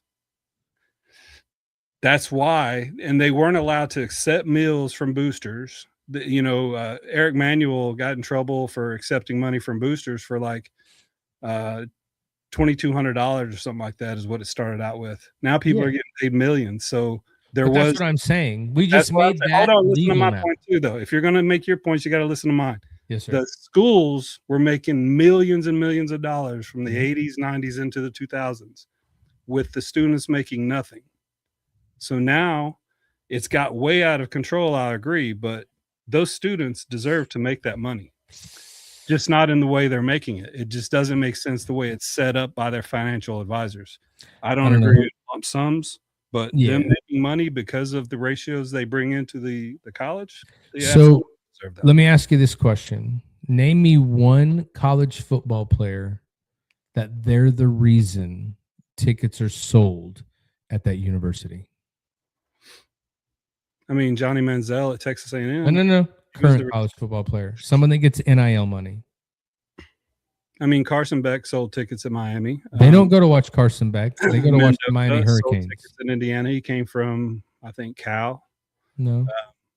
No, he didn't. He definitely did. He came from Cal. He transferred from Cal. But so because he transferred from Cal, that's why people bought tickets? Yeah, absolutely. Because of him and the coach. Absolutely. Because of national championship aspirations. They just won the Big Ten. They're going to be playing for the national championship. That's why people came to that school, because of Mendoza. I mean, that's why people came to the game, was because of Mendoza's. It absolutely is. And Gus, so I forget his name. More this year than last year. They were already good last year, bro. Yeah, and he was the quarterback last year, right? Or his. So I feel we're divided on this because you were a student athlete and I was not. Right? Does that make sense? Yeah. And my point to this being, we both had college age kids, right? Right. And I am a parent of a college age kid. If I'm going to any college game, dude, I'm not going to see any one player unless they're my kid. I'm going because I'm an alumni. I'm from the college. That's my town. It's like high school sports. At what point are we going to start paying high school players money then? I'm pretty sure it's happening right now. But here's the thing. I'm 50 years old. I've been a sports fan, super sports fan all my life. Yeah. From the time I was in very small grade school, I would go to see games because of people that were playing in it. You know, my brother won a state championship in 1982 and for the Corbin Redhounds. So sports is that fervent in my life. No, so I get it. I go to college. I go to high school games to see prospects play. I go to college games to see who's going to play in the NFL. And then I've had season tickets for a couple of the Houston teams here. So people that love sports like me go to hot college games to see people play. I got it. So let's say you bought a ticket to go to an Indiana game to see whatever the fuck their quarterback's name is playing a game. All right. Whatever the fuck, Mendoza. Yeah. Let's say you hadn't bought the ticket yet. Okay. And he gets hurt. Are you going? Yeah, well, I see your point. Are you going? But that makes my point. If probably not, because I'm going to see Mendoza. So you made my point. No, not really. Yeah, if you're only going to see that one guy, he's a fucking college football player. He's replaceable. That's what you asked before. Am I going to see one guy? Yes. Well, you said probably. Then you said no. But I'm not. That's the other thing is I'm not going to see Indiana. You know, I would go see. I went to see. I used them on purpose. Yeah, I would go see a UK. If UK had a prospect, you better believe I'd try to get. Yeah, but so follow this road with me, Ty. All right, I'm not going to agree with you because students get paid. If Mendoza got hurt, you wouldn't go because you're going to see him, right? Okay. Kentucky, Indiana. At Kentucky, are you going? Yes. If Mendoza's hurt. With my brother, and we're wearing all blue, and we're wearing our capes. Hell, fucking yeah. Why? Because I would then at that point I would want to see, because it's Mendoza's backup is his brother. I would want to see the other Mendoza. He's a lower. Bro, you ain't going to see Indiana if they're playing Kentucky, dog. I would. I don't think you understand. You're going because you're a Kentucky fan. Well, sure.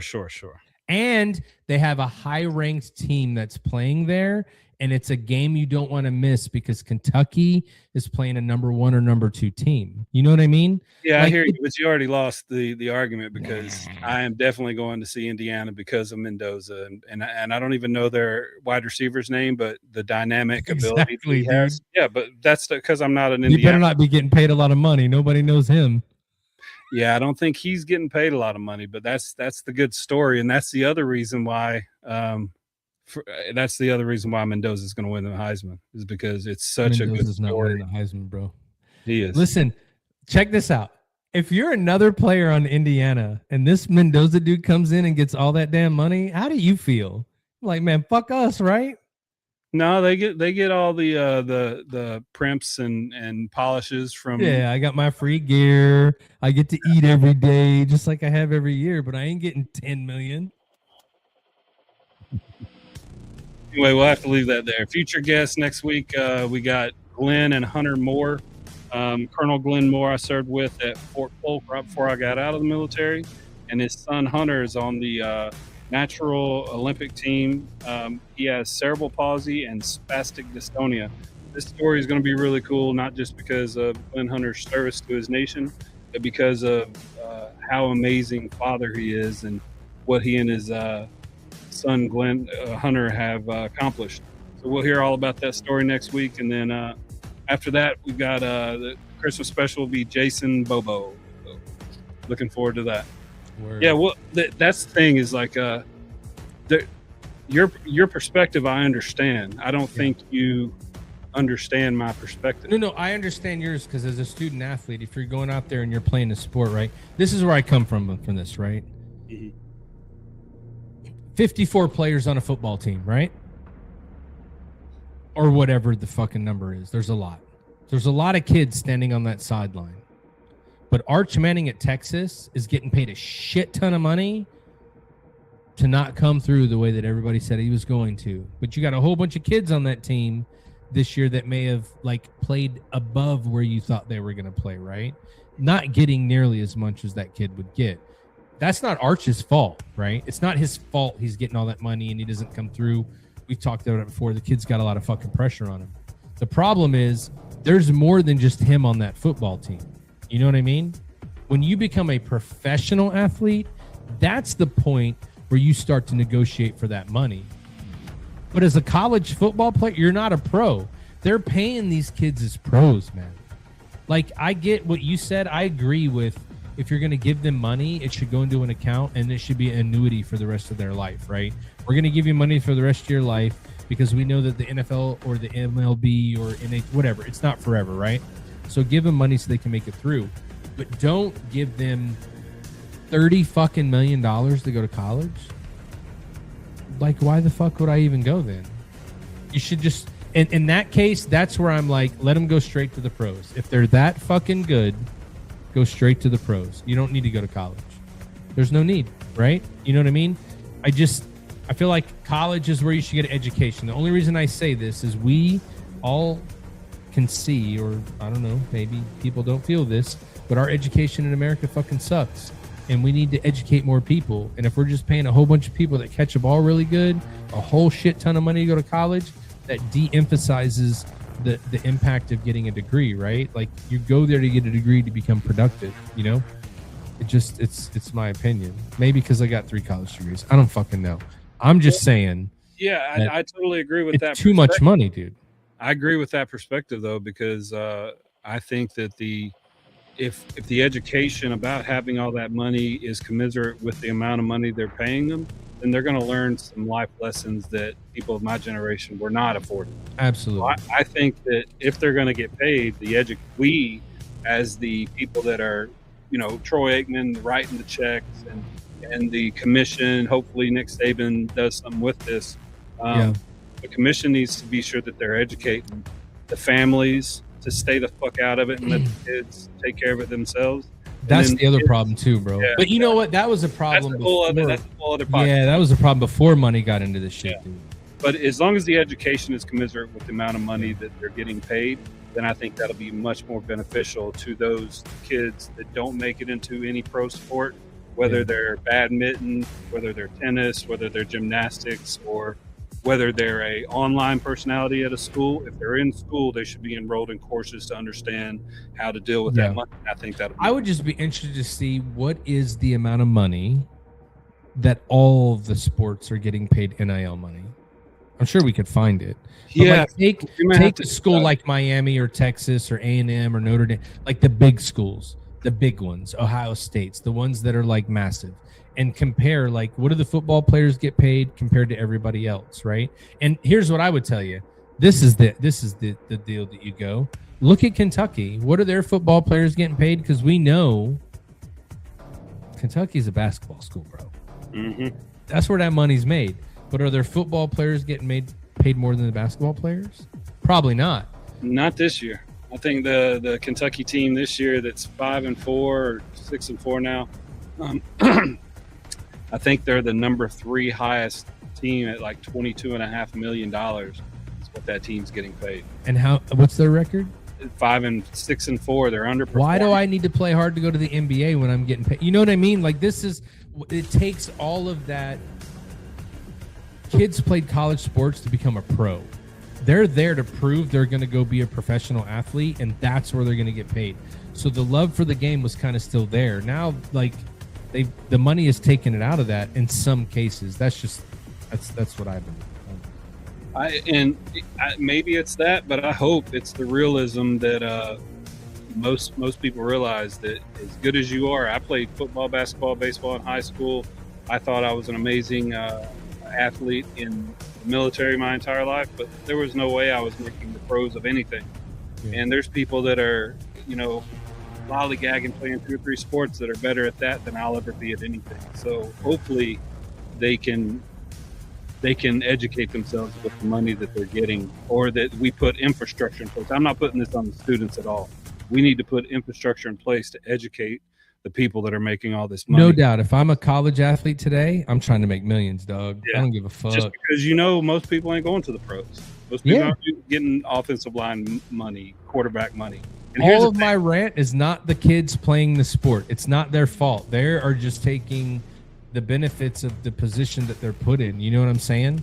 It's not their fault that not the school, but listen, all you motherfuckers that are paying NIL money to all these kids, use that shit for good. Send it to veteran nonprofits, buy our fucking t-shirts. They're going to go lose games for you. You're going to be mad. At least you can help a veteran nonprofit buying a t-shirt. You know what I'm saying? Exactly. it's all about who has the money and where they want to spend it. Like money talks in everything, and that shouldn't be the factor in college sports. That was like, for me anyway, that was the pure thing, dude. That is like pure football. The dude's not sitting like, we're not going to a bowl game. I'm sitting out of the bowl game because I'm trying to get drafted. Like, why do you need to do that? You just made $30 million in NAL money. You should go play in this fucking bowl game. You know what I mean? Like, yeah, I don't. And then that's the thing is a lot of the pro teams are telling the agents are telling their players not to go play in those bowl games. Privilege, bro.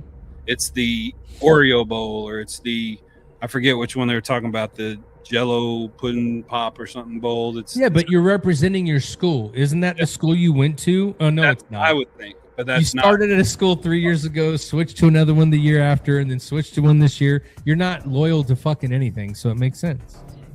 Yeah, I totally agree. But I digress. We can talk about that forever, but we're not really a sports show, but I enjoy talking sports. Yeah, me too. Hey, anyway, bro, take us out of here.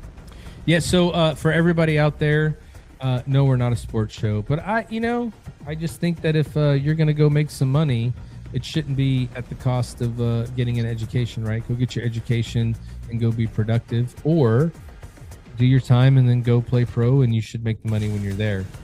Either way, thank you for coming. I hope you guys enjoyed our guest today. He has a lot of leadership lessons that you can learn from. And like we said before, if you're out there trying to throw NIL money and you don't know where to spend it this Christmas, Triple Threat Bets have a contest with Got Your Six Culture at sameflagsameoath.com.